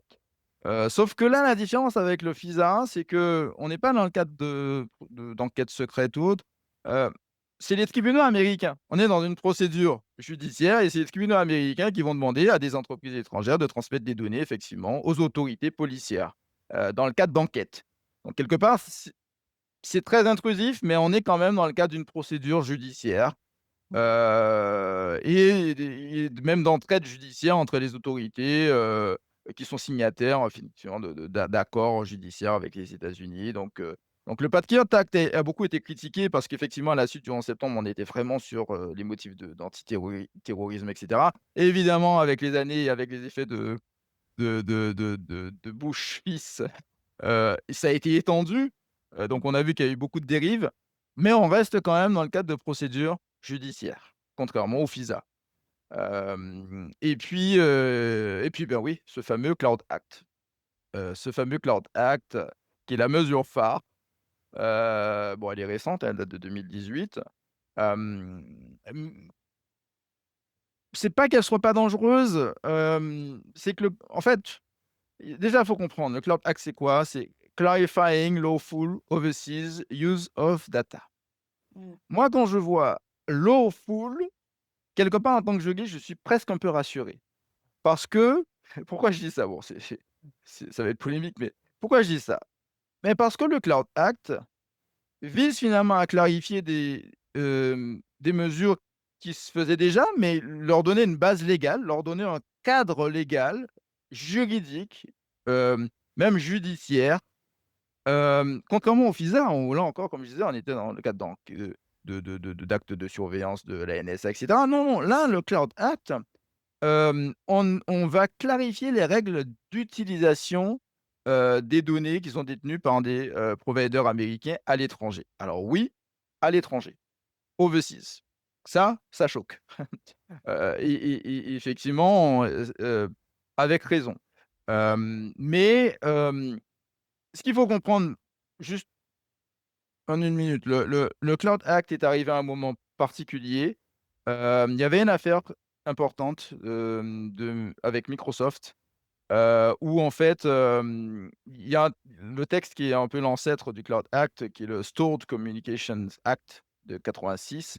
Il autorisait déjà en fait l'utilisation de mandats, comme un mandat de perquisition, dans le cadre d'une enquête, pour aller, récupérer des données effectivement, sur des serveurs d'entreprises américaines et cetera. Bon, ça c'est un fait. Maintenant, l'affaire Microsoft, c'est que, dans le cadre d'une enquête, on avait besoin de récupérer des archives de mails, d'un trafiquant de drogue présumé. Sauf que les archives en question étaient stockées sur des serveurs qui était, en Irlande, si je me rappelle bien. Mmh. Donc là, la question qui s'est posée, Microsoft en fait, la filiale de Microsoft en Irlande a refusé l'injonction en disant: «Ben non, puisque c'est sur un serveur qui est en Irlande, donc nous on n'est pas soumis au Stored Communications Act, donc on n'a pas à transmettre les données en question». Donc il y a toute une saga, judiciaire, et le Cloud Act est intervenu, à l'épilogue pour dire: «Ben, voilà, oui, même si les données sont sur des serveurs qui sont en Irlande, Microsoft Ireland, Corp étant une filiale de Microsoft, aux États-Unis, il y a une obligation légale de transmettre les données». Donc oui, c'est Mmh. choquant, mais on est dans le cadre, d'une enquête judiciaire. On est dans le cadre d'un mandat, d'une perquisition, une espèce de perquisition numérique. Donc quelque part, c'est quand même encadré, et donc on n'est pas dans le cadre d'une surveillance secrète. Mmh. S'il y a une réquisition dans le cadre dans le cadre du Cloud Act, le provider américain ou sa filiale qui est en Europe, va rentrer dans le cadre d'une procédure très normée, donc il y a des contre-pouvoirs et cetera. En tout cas, c'est contradictoire. Donc oui, ils seront tenus de transmettre les données, c'est un fait, mais c'est quand même encadré. C'est pour ça que je dis que le Cloud Act peut-être n'est pas forcément la disposition la plus, risquée. Contrairement au FISA. Parce que l'avantage au moins avec le Cloud Act, c'est que s'il y a des demandes, des mandats, de réquisition de données, ça se fait pas dans le secret. Le FISA, on ne sait pas en fait, je veux dire, je peux aujourd'hui là faire l'objet d'une surveillance, je ne le sais même pas. Donc comment quand les providers disent: «Oui, on communique chaque année, avec des rapports pour dire, combien d'injonctions qu'on a reçues et cetera». Oui, comment vous pouvez communiquer le nombre d'injonctions que vous avez reçues, pour le FISA puisque c'est secret? Vous êtes tenu à la confidentialité. Contrairement au Cloud Act. Donc c'est voilà, si on doit comparer un peu ces textes-là, il y a quelques nuances. Et puis, alors ce qui pose peut-être problème, c'est qu'effectivement, qui est soumis ou pas au Cloud Act? Et en fait, on voit que c'est pas forcément que les entreprises de droit américain qui sont soumises, c'est, les entreprises qui finalement qui sont soumis à la compétence des États-Unis, mais c'est une question d'intérêt. C'est-à-dire, c'est des entreprises qui, bah, soit qui ont un établissement aux États-Unis ou, peut-être, qui commercent énormément avec les États-Unis, Oui. donc le critère est quand même un peu plus large qu'on ne le pense. Mmh. C'est aussi Mmh, le cas de, fonctionnalité, tu sais, il faut que s'il y a, une fonctionnalité vitale, qui, dépende d'une boîte américaine, par exemple, ce par qui exemple. étend, ce qui étend énormément finalement, Oui, ça les étend effectivement, énormément. Mais à partir du moment où l'entreprise n'a pas d'activité très importante aux États-Unis, je pense qu'effectivement elle peut, rejeter une injonction éventuelle, au titre du Cloud Act. mmh, Mais en tout cas, on voit que toutes ces lois-là fondatrices, c'est autant de risques majeurs finalement sur les systèmes d'information des entreprises, des administrations, des gouvernements, en France et en Europe, même hébergés sur des infrastructures, en Europe. À partir du moment où ce sont des entreprises mmh, américaines. Et quelque part, c'est un peu pour ça que j'étais un peu surpris, durant l'été, lorsque, tout le monde s'est un peu, étonné, été choqué par l'audition, du directeur juridique de Microsoft France, mmh, au Sénat, dans le cadre de la commission parlementaire. Je salue d'ailleurs ce monsieur parce qu'il fallait quand même un certain courage aussi pour y faire face. Mais lorsqu'il dit que finalement à la fin de son exposé, oui, si on reçoit une injonction, on sera obligé de transmettre les données. Oui, mais qu'aurait-il pu dire d'autre, en fait? Bien sûr que Microsoft, que Google et cetera, heu, dans leur contrat contiennent un certain nombre de choses un peu rassurantes pour dire que, ils se redresseront et qu'ils feront en sorte de ne pas transmettre les données et cetera. Sauf que contractuellement, on ne peut rien, on ne peut pas s'engager contractuellement lorsqu'il s'agit de lois fédérales américaines à portée extraterritoriale. À partir du moment où ouais. vous recevez une injonction au titre du Cloud Act ou qu'il y a une assistance à fournir au titre de FISA, oui, bien sûr que vous êtes tenu d'y donner, de donner une réponse aux autorités. Oui. Et du coup, donc, là, tu vois, il y a plein d'entreprises, enfin, de boîtes qui ont des activités, critiques. Bon, on parlait des secteurs, enfin, voilà, des secteurs un peu critiques, l'énergie, l'eau et cetera. Mais finalement, des boîtes, pas forcément dans des domaines, critiques, peuvent se dire en voyant ça: «Bon, bah, au final, il y a quand même peu de chances que tout ça me touche, hormis, le FISA». Mmh. Donc, est-ce que, finalement, bon, la souveraineté, oui, à mes fichiers clients, mais, tu vois, hormis, FISA, Patriot Act et Cloud Act, c'est quand même, des procédures et cetera. Donc, c'est pas le genre de choses, tu vois, Mmh. dans le cadre de compétition, tu vois, essayer de récupérer des fichiers clients, des choses comme ça. Est-ce que c'est légitime de se dire ça, finalement, si tu es une boîte, un peu, lambda, sans, activités vraiment critiques ou, informations vraiment critiques? Très bonne question. La question qui se pose aujourd'hui, c'est quelle boîte est lambda? Dans le monde du numérique, une entreprise ne commerce pas seule, elle a des partenaires, elle a des fournisseurs, elle a des clients, donc en fait, en fonction de ses domaines d'activité, alors bien sûr qu'il y a des secteurs qui sont plus stratégiques que d'autres, mais je prends un exemple simple, NIS2 aujourd'hui. Quand on prend l'éventail d'acteurs qui sont concernés par NIS2, entre les entités essentielles, les entités les il y en a Mmh. tellement dans Peut-être tellement de domaines préciser, différents. Oui, préciser, NIS 2, ouais. oui, oui, c'est la directive effectivement de l'Union européenne, qui, je sais même plus si elle est finalement transposée en droit national, il y a tellement de remue-ménage à cet égard, mais en tout cas, c'est la directive qui tend, à établir, de hauts standards, de sécurité des systèmes d'information et notamment d'entités qui sont considérées comme essentielles à l'économie, stratégie et cetera au sein de l'Union européenne.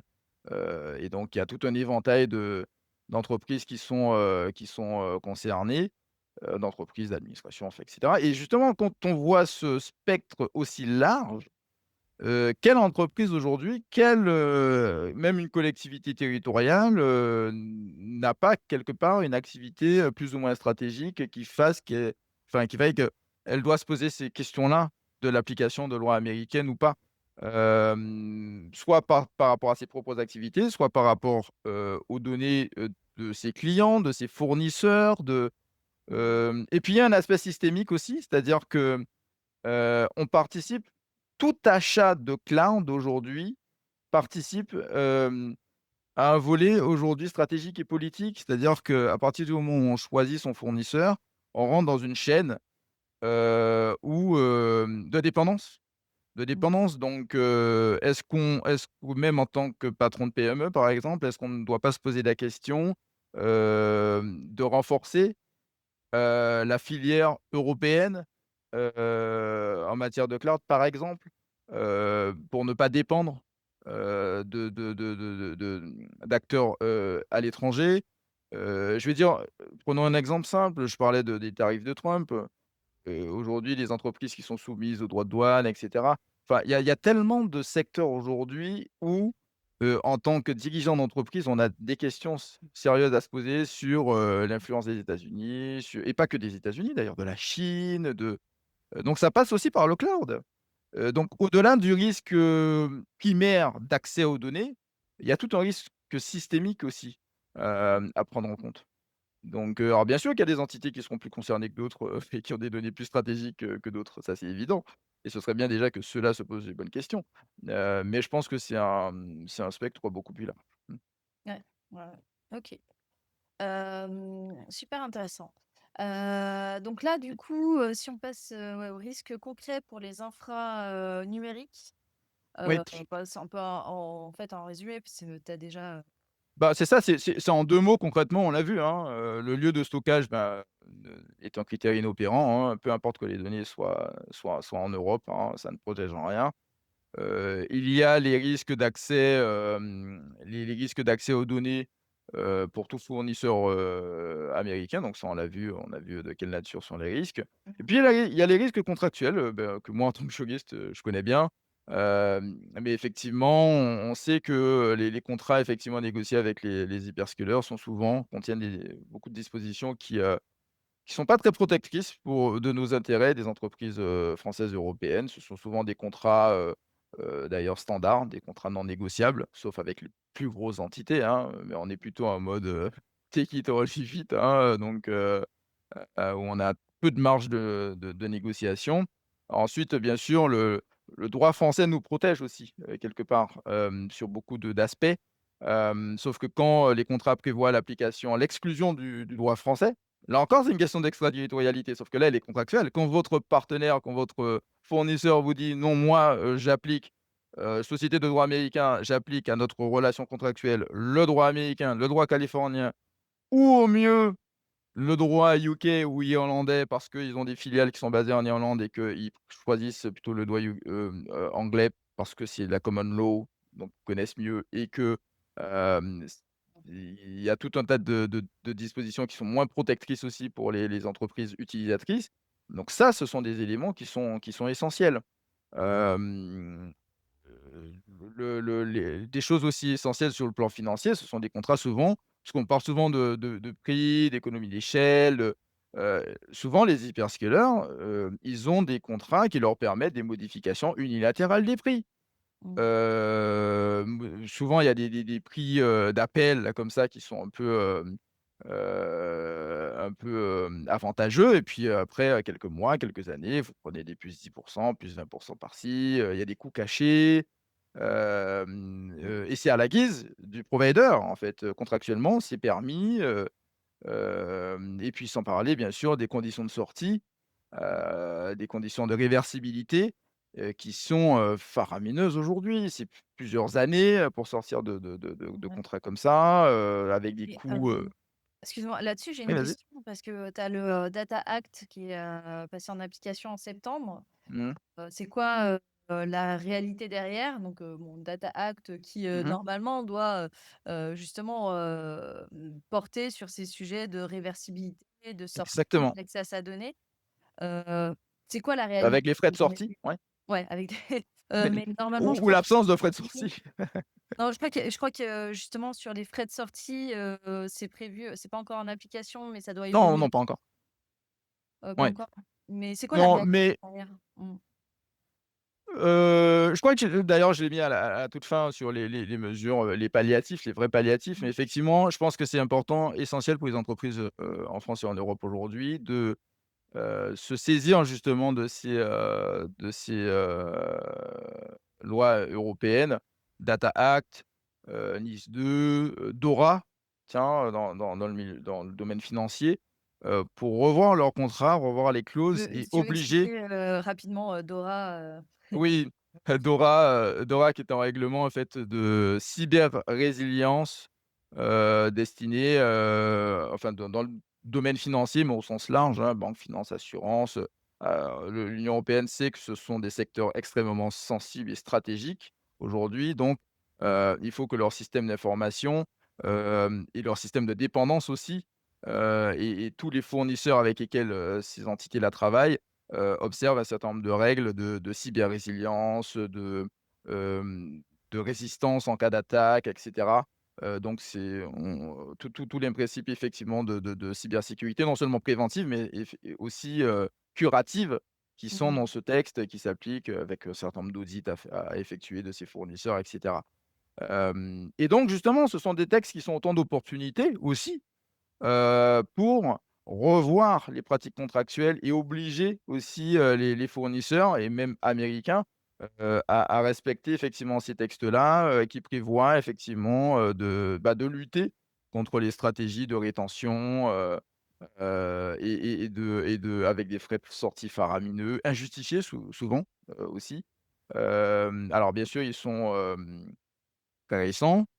On n'a pas forcément encore de recul sur un certain nombre de choses, notamment sur justement les conditions de sortie des contrats, mais bon, ça fait partie effectivement des éléments sur lesquels il faut se faire accompagner, de professionnels en négociation, en gouvernance de la data, et cetera, pour voir en quoi effectivement ces dispositions législatives aujourd'hui, nous permettent, enfin en tout cas permettent aux entreprises européennes de revoir les pratiques contractuelles de leurs fournisseurs et notamment fournisseurs américains.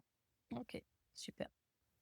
Alors du coup, si on passe bon alors, rapidement sur le mythe, du chiffrement, ça tu en as un petit peu Oui. parlé, hein, qu'en fait, finalement, c'est du fait uniquement du, FISA que, cette notion de chiffrement, c'est un peu, bah, vu que les entreprises doivent coopérer, si elles détiennent, finalement, Ça peut les être le Cloud Act aussi, hein, si c'est ouais. une réquisition de données. Mais, oui, oui, non, enfin, FISA, Cloud Act, c'est sûr, enfin, tout le cadre qui fait qu'effectivement, il puisse y avoir une, réquisition de données ou ne serait-ce qu'un accès, une surveillance, sur les données, même hébergées effectivement, en Europe. Alors c'est vrai que le chiffrement est souvent un argument phare, hein, de dire: «Oui, mais moi je comprends les risques et cetera, mais moi, mon provider, il m'a dit: "Voilà, on a tout un programme de chiffrement de données, qu'elles soient au repos, en transit et cetera et donc s'il y a une injonction de administration américaine ou autre, ils ne pourront pas y avoir accès."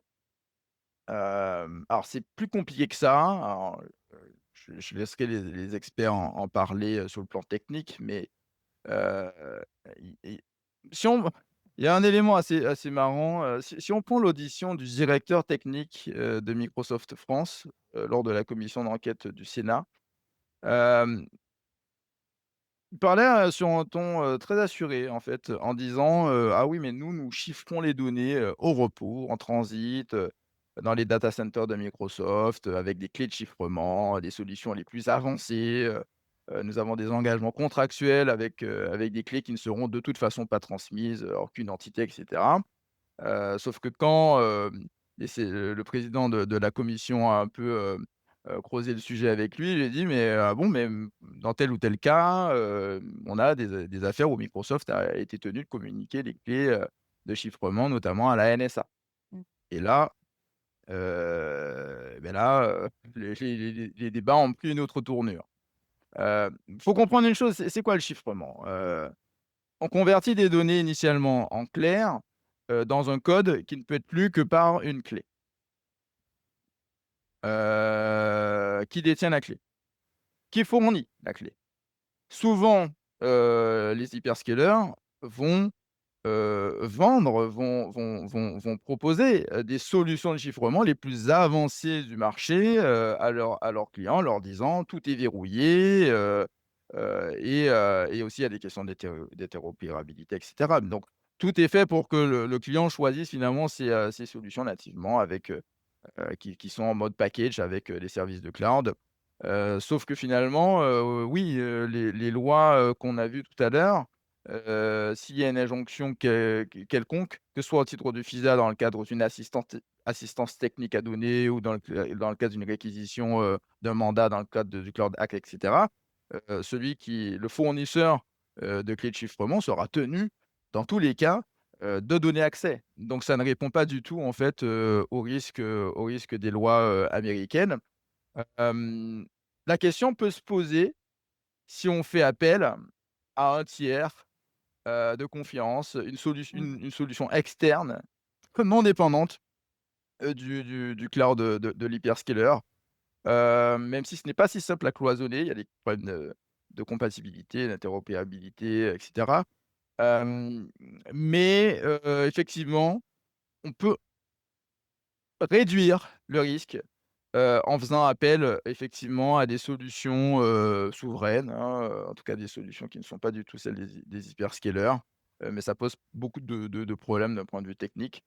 Mais ce qu'il faut surtout comprendre, c'est que le store now, decrypt later, c'est quoi? C'est, heu OK, vous avez les clés de chiffrement, dernier cri aux attentes, au niveau, aux standards de sécurité et cetera. Aujourd'hui, on est quand même sur l'avènement du quantique.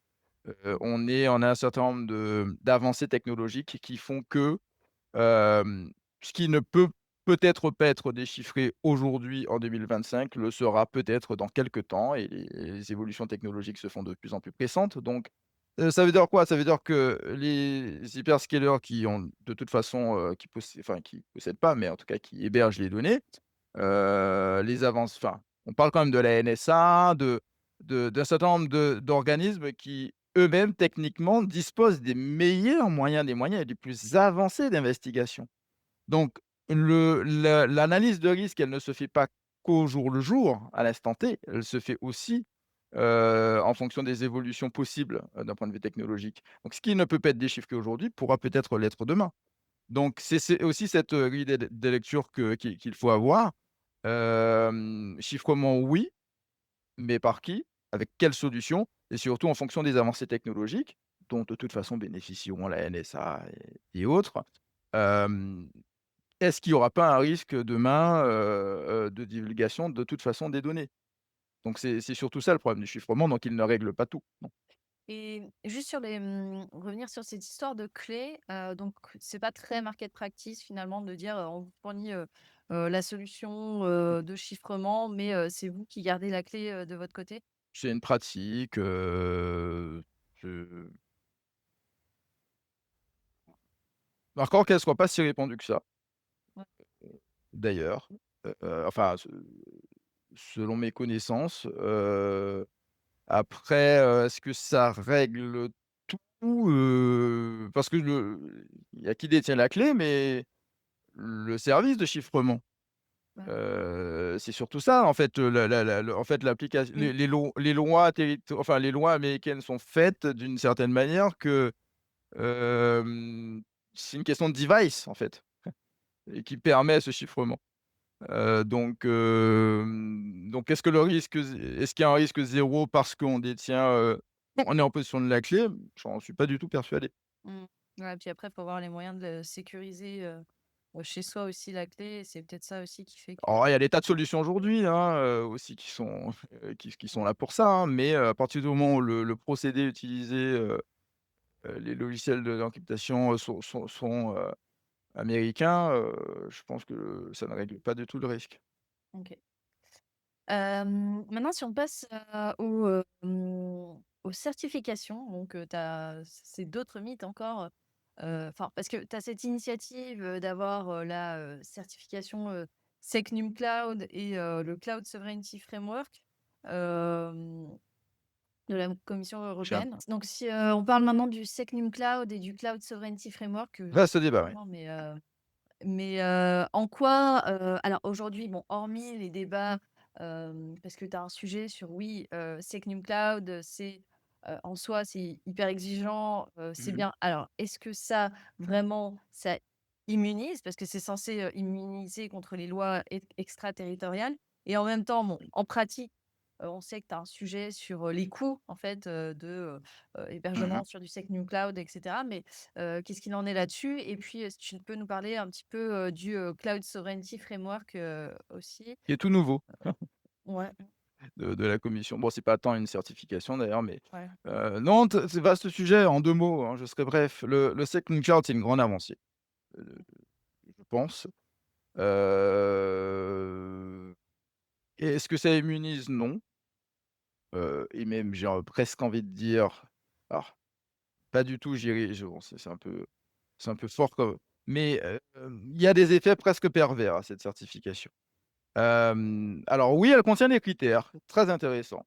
Hem, on pour, endiguer les risques effectivement de lois étrangères, on prévoit effectivement que le provider ait un siège statutaire, une administration centrale, au sein de l'Union européenne.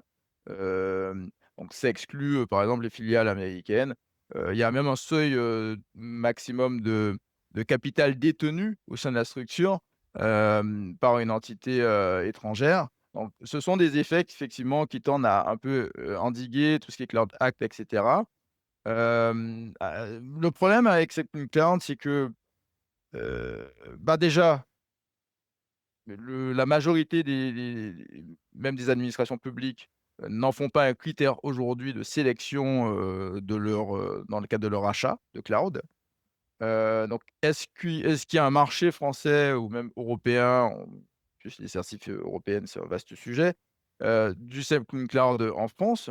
Enfin, vous êtes un patron de PME aujourd'hui ou d'une ETI française, vous lancez dans un processus de certification Self Cloud, c'est 2-3 ans, Mmh. plusieurs centaines de milliers d'euros investis.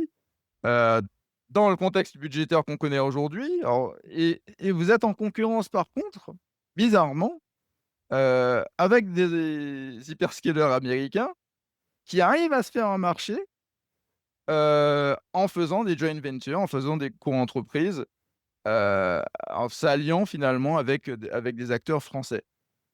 À un moment donné, quand je parle des effets un peu pervers de la certification, d'un côté, vous avez la commande publique notamment qui est ouverte à tous. C'est-à-dire, il y a peu de marchés aujourd'hui qui disent que si vous n'avez pas la Supreme Cloud, vous n'accédez pas au marché.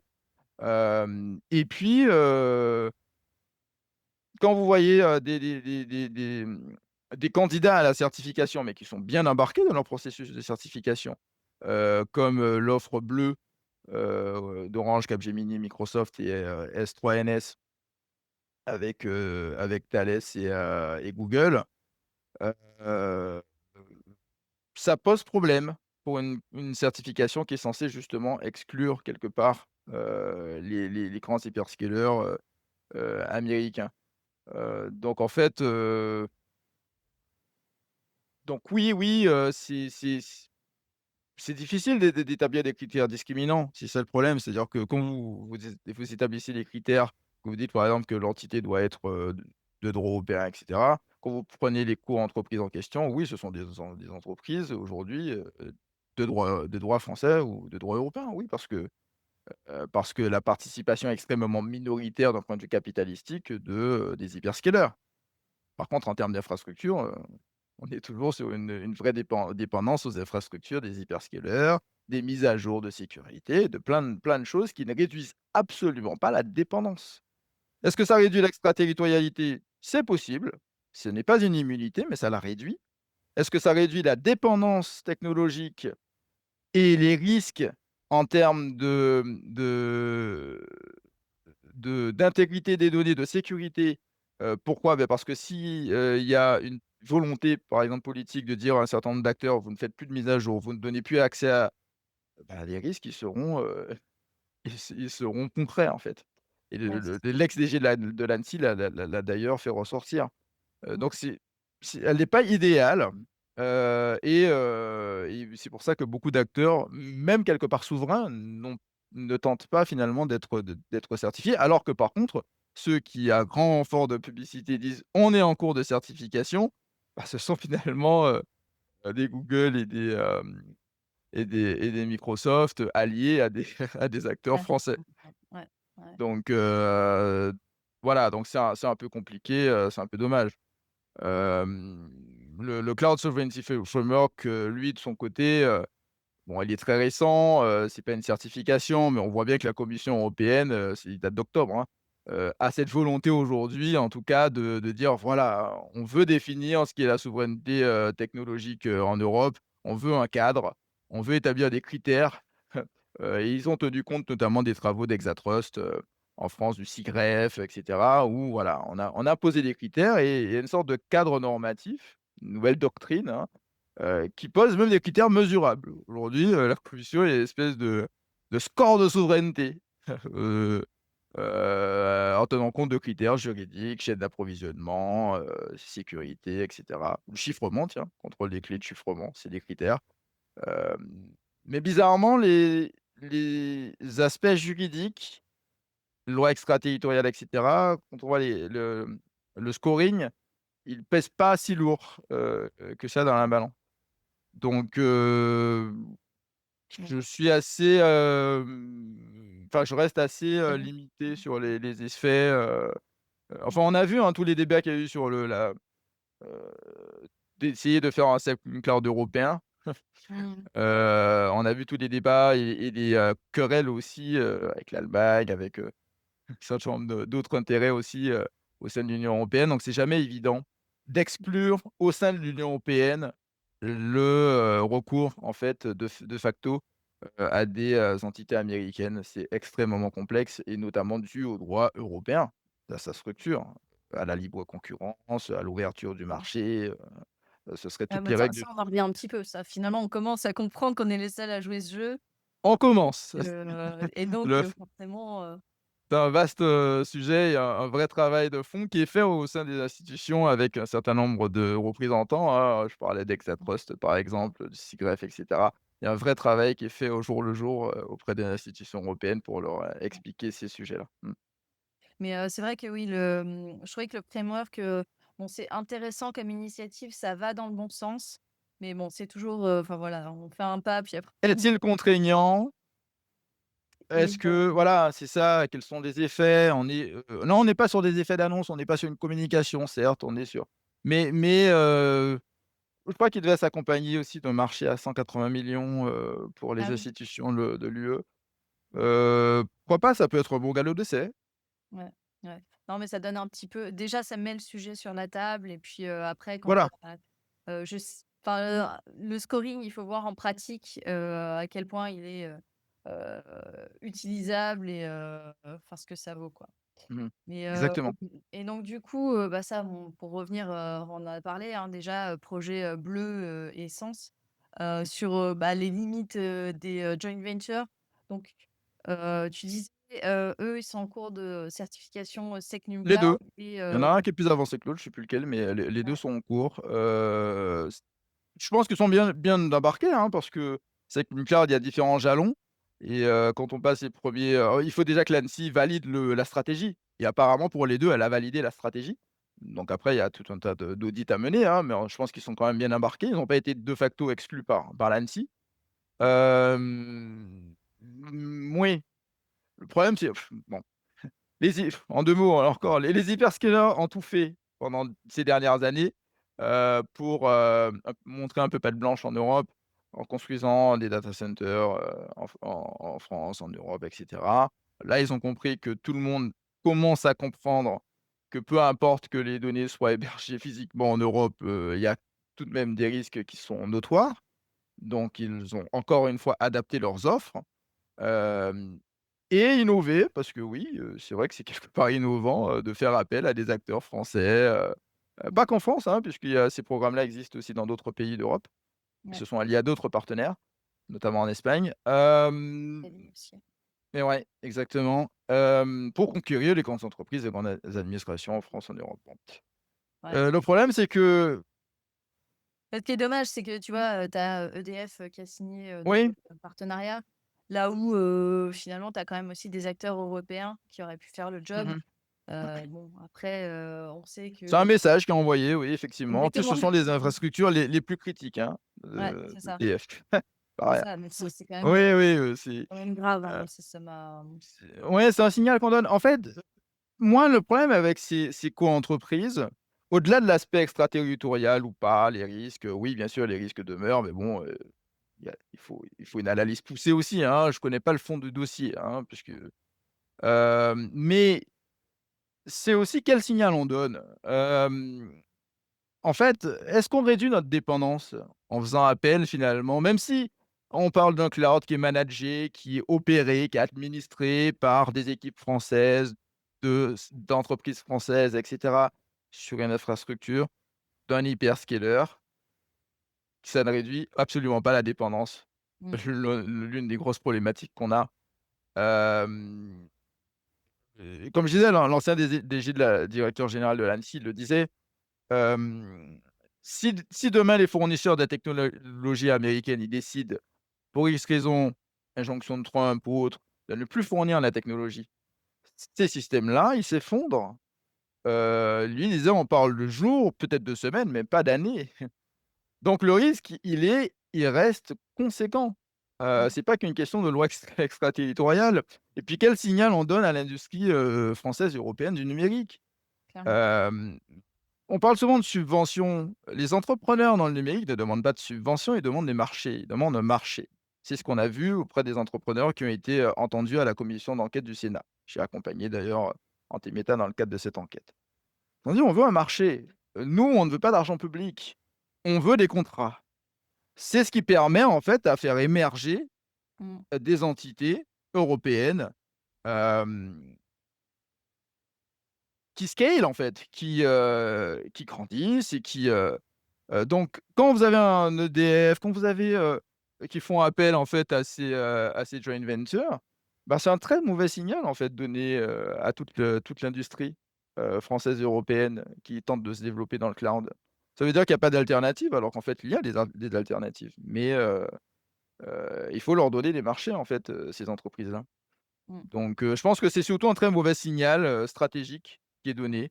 Mmh. Bien sûr, il y a des risques juridiques, mais aussi il y a des risques très opérationnels, Ah, c'est vrai. de disponibilité des services, de mise à jour, de sécurité, de plein de choses, qui font que dans le contexte géopolitique actuel, vous faites dépendre votre système d'information quand même à des infrastructures, qui peuvent être verrouillées, qui peuvent être indisponibles pour X raisons et qui nous échappent en fait. Ouais. Donc je ne pense pas du tout que ce soit un bon signal donné à l'industrie. Mmh. Ouais, je suis d'accord. Je suis d'accord avec toi. Et donc du coup, si on passe maintenant à l'aspect, solution, donc on fait quoi avec tout ça? C'est quoi le Bon, il y a comment quand même des choses à faire, oui. on met là-dedans? Ouais, tout n'est pas, jeté à la poubelle comme tu Voilà, tout à reprenant l'heure. la métaphore de départ. Voilà. Non, non, c'est extrêmement complexe, mais je pense qu'il y a des best practices. Je pense qu'il faut reprendre la main déjà. Je pense que déjà, l'important, c'est d'avoir une gouvernance stratégique, effectivement, de la donnée, et des systèmes d'information. Je dis bien gouvernance stratégique, pourquoi? Parce qu'on l'a vu, hein, la conformité RGPD était censée aussi permettre aux entreprises, hem, de grandir et d'avoir une plus grande maturité dans leur gouvernance de la data. Certaines l'ont fait, d'autres se sont contentées d'appliquer le texte Mmh. pour échapper aux amendes. C'était pas le but. Il faut vraiment une gouvernance stratégique, heu, du cloud, de l'IA. Il s'agit pas de se dire, par exemple, «Moi, je ne fais plus du tout appel aux technologies américaines, je travaille plus du tout avec les hyperscalers». Non, non, ce sera un non-sens. La souveraineté à 100, elle est ce sera un non-sens quelque part. Mmh. Une gouvernance stratégique agile, c'est une stratégie de multi-cloud, c'est une stratégie d'hybridation. Mmh. Il y a des données critiques qui demandent, par exemple, chez Antimeta, on connaît bien, hein, d'avoir des data centers on-premise au plus près des usines, des processus industriels. C'est ça l'hybridation. Il y a des données sur lesquelles on peut peut-être faire appel aux hyperscalers, d'autres mais encore faut-il classifier ces données, avoir une cartographie, avoir une approche stratégique aussi du système d'information, qui ne doit plus être que l'affaire du DSI. Qui est Mmh. l'affaire de comité de direction du COMEX. Mmh. C'est ça la vérité. Donc prioriser les zones à risque, hem, décloisonner, et faire appel effectivement à des clouds souverains pour tel ou tel type de données, pour tel ou tel type de besoin, et donc profiter aussi, de l'arrivée des textes dont on parle, Data Act, DORA dans la finance et cetera, NIS 2, pour faire un arbitrage, pour se servir aussi de ces textes-là pour, hem, évaluer ses dépendances, faire des analyses d'impact en termes de dépendance, pas seulement à l'instant T comme je disais, mais en tenant compte aussi des évolutions non seulement géopolitiques, mais également technologiques de Mmh. demain. Et donc évaluer, faire une cartographie des risques. Faire en sorte aussi, bah, bien sûr, quand on parlait des clés de chiffrement, des solutions de chiffrement et cetera, donc oui, il y a un certain nombre de critères aussi qui sont posés par les textes. Donc avoir une analyse critique aussi de ces critères-là et faire en sorte d'endiguer autant que possible, les risques. Mmh. Et puis sur le plan, bon là je plaide un peu pour ma chevelle, mais sur le plan, juridique qui est quand même essentiel, c'est se servir aussi de ces textes-là, de ces nouveaux textes pour revoir les contrats, les renégocier, autant que possible en tout cas, revoir les clauses, toutes les clauses financières, les clauses de sortie, donc il y a tout un chantier qui est multiforme, hein, multi-compétences aussi, qui doit être, revu, qui relève des directions d'entreprise. Entreprises, administration aussi bien sûr, dans le public, pour revoir les pratiques d'achat, et intégrer des critères effectivement de souveraineté, et c'est exactement la même chose pour l'IA, bien sûr. Ouais. Mmh, clairement. Et puis surtout, ouais, je pense, tu as quand même un pas énorme qui est déjà sur, faire l'état des lieux et parce que, aujourd'hui, le sujet, c'est que on mesure pas et donc on peut pas améliorer ce qu'on mesure pas et c'est pour ça aussi Totalement. qu'il y a cette initiative, tu sais, de l'indice de dépendance numérique là qui Ah oui. a été lancé, récemment, Mmh. qui est intéressante, mais surtout aussi tu as un petit peu aussi ce syndrome de l'autruche parce que c'est un sujet qui reste quand même assez, on va pas se mentir, tabou, de Mmh. mettre le doigt sur, bah, voilà, telles sont nos dépendances, tel est notre degré de, dépendance à date et tels sont les risques. Mais Mmh. je pense il faut passer par là, puis, passer aussi par, toute la démarche de essayer de creuser un peu plus loin, essayer de comprendre, voilà, qu'est-ce qu'il y a en jeu pour moi? Qu'est-ce que la souveraineté? Qu'est-ce qui est risqué? Qu'est-ce qui ne l'est pas? Et au moins, Oui. réfléchir à des stratégies de repli, tu vois? C'est vrai que les solutions hybrides, Oui. c'est souvent plus, plus comment dire? Plus Pragmatique. résilient. C'est résilient aussi et c'est vrai qu'il y Mmh. a une réalité quand même de coût, parce qu'aujourd'hui, tu c'est dur de rivaliser avec les offres. Tu as des arbitrages sur les coûts, les performances et la souveraineté Mmh. et donc réfléchir, en termes de, criticité, du sujet, de, Mmh. compartimenter. Surtout, d'avoir quand même en tête, des solutions de repli et je pense, tu vois, les Mmh. entreprises pour qui, tout ça, c'est très compliqué, se dire et même à titre individuel toujours, «Si demain, on me coupe l'accès à ce service, qu'est-ce qui se passe, quoi?» et Exactement. ça, c'est juste, le vraiment, commencer par là pour, des entreprises qui sont encore très, très loin, tu vois, de tous ces sujets, Oui, parce qu'il y a très peu de maturité encore, hein, sur, et beaucoup de flou, hein, comme on disait, en bien sûr. mais en tout cas avec, enfin j'espère avec, cet épisode, ça lève le voile sur pas mal de On a notions. contribué au moins à dépassionner le débat, puisque c'est vrai qu'il est, et surtout à lever pas mal de mythes et d'idées préconçues effectivement sur l'extraterritorialité et la souveraineté. Il y en a énormément et je Mmh. pense que ça ne sert pas au débat finalement, et c'est important comme tu le disais, hein, de creuser, de vraiment, je pense que beaucoup le font en fait, hein, beaucoup d'entreprises font appel, à des compétences même externes, hein, aussi, parce que dans le cadre de certains textes, on est obligé de faire des analyses d'impact, des analyses de dépendance et Mmh. cetera. Mais je pense que ça doit pas être des rapports, des documents qui servent uniquement, Ouais. à une démarche défensive pour respecter un texte, pour ne pas avoir une amende. Non, on doit passer sur un aspect beaucoup plus stratégique de Mmh. ces analyses-là et qu'elles relèvent finalement de la direction d'entreprise, Ouais. avec les sponsors qui sont essentiels, pour avoir une dimension, une approche beaucoup plus stratégique, proactive, ne pas se contenter d'appliquer les textes, mais comprendre la philosophie aussi des textes, en quoi ils nous protègent et faire en sorte aussi d'avoir, ouais, ouais, une approche beaucoup plus proactive, du sujet. C'est essentiel. Ouais, clairement On est et tous ça, toutes les entreprises sont des maillons d'une chaîne. Comme je disais, même une PME fait partie de quelque chose qui est beaucoup plus systémique aujourd'hui, et ça doit être vu comme ça, face, bah, aux différents périls. On a beaucoup parlé des États-Unis, mais il y a pas que les États-Unis, hein, qui, ouais, qui ouais, menacent les intérêts stratégiques, notamment dans le numérique, de l'Europe.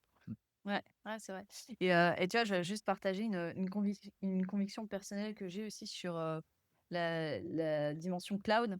Je pense, enfin, tu vois, avec, ce qui est en train de se passer, là, il y a des projections sur, les coûts, projetés en 2026, enfin, l'augmentation des coûts, du cloud et ça va être de pire en pire avec, le déploiement de l'IA et cetera et je pense que c'est des choses Bien qu'on va entendu. regarder de plus en plus près parce qu'on va comprendre vraiment le lien entre, risque opérationnel, Exactement. risque et perte de la maîtrise sur, les marges et l'impact vraiment, économique et financier très direct, ce qui parle Mmh. plus à certaines entités, tu Ça vois? parle à tout le monde, en Voilà, général, ça parle à tout le oui. monde. Encore plus dans un contexte budgétaire restreint, dans lequel, la France, se trouve, actuellement. Parce qu'il y a ça aussi, hein, je veux dire quand je parlais du marché, nous on a des entreprises, aujourd'hui, des entrepreneurs, des champions français, européens, mais il faut voir dans quel contexte, financier et budgétaire ils sont aussi et ils sont en concurrence, bah, avec des entités américaines qui, eux, par contre, n'ont pas du tout les mêmes problèmes, qui sont soutenues par, un gouvernement fédéral extrêmement agressif sur ces questions-là Mmh. et qui en plus, en Europe, en matière fiscale, on sait le la difficulté qu'on a à les taxer, en fait, hein, c'est exactement la même chose pour le Canada qui a tenté de d'émettre une taxe, sur les services numériques et qui, suite à des pressions de Trump, a dû abandonner le projet très rapidement, quoi. Mmh mh. Ouais, exactement. Donc il y a aussi des questions de concurrence quand je parlais du DMA, Digital Market Act, mais il y a aussi des questions de distorsion de concurrence aussi. Mmh. Écoute, c'est très riche et hyper intéressant. Merci beaucoup, Sidi pour ce Merci à toi, Daphné. qui était, vraiment, très riche et puis, je pense qu'il va encore se passer pas mal de choses, sur les On sait que c'est un sujet qui bouge énormément. voilà, donc si jamais ça bouge beaucoup, on refera, on pourra Ce sera refaire avec le plaisir. et en tout cas, bah, merci encore, pour ton temps et ces éclairages et sinon, bah, merci, d'avoir suivi, cet épisode. N'hésitez pas à, commenter, liker, suivre et je vous dis, au prochain épisode et d'ici là, restez critiques, curieux et engagés. Merci.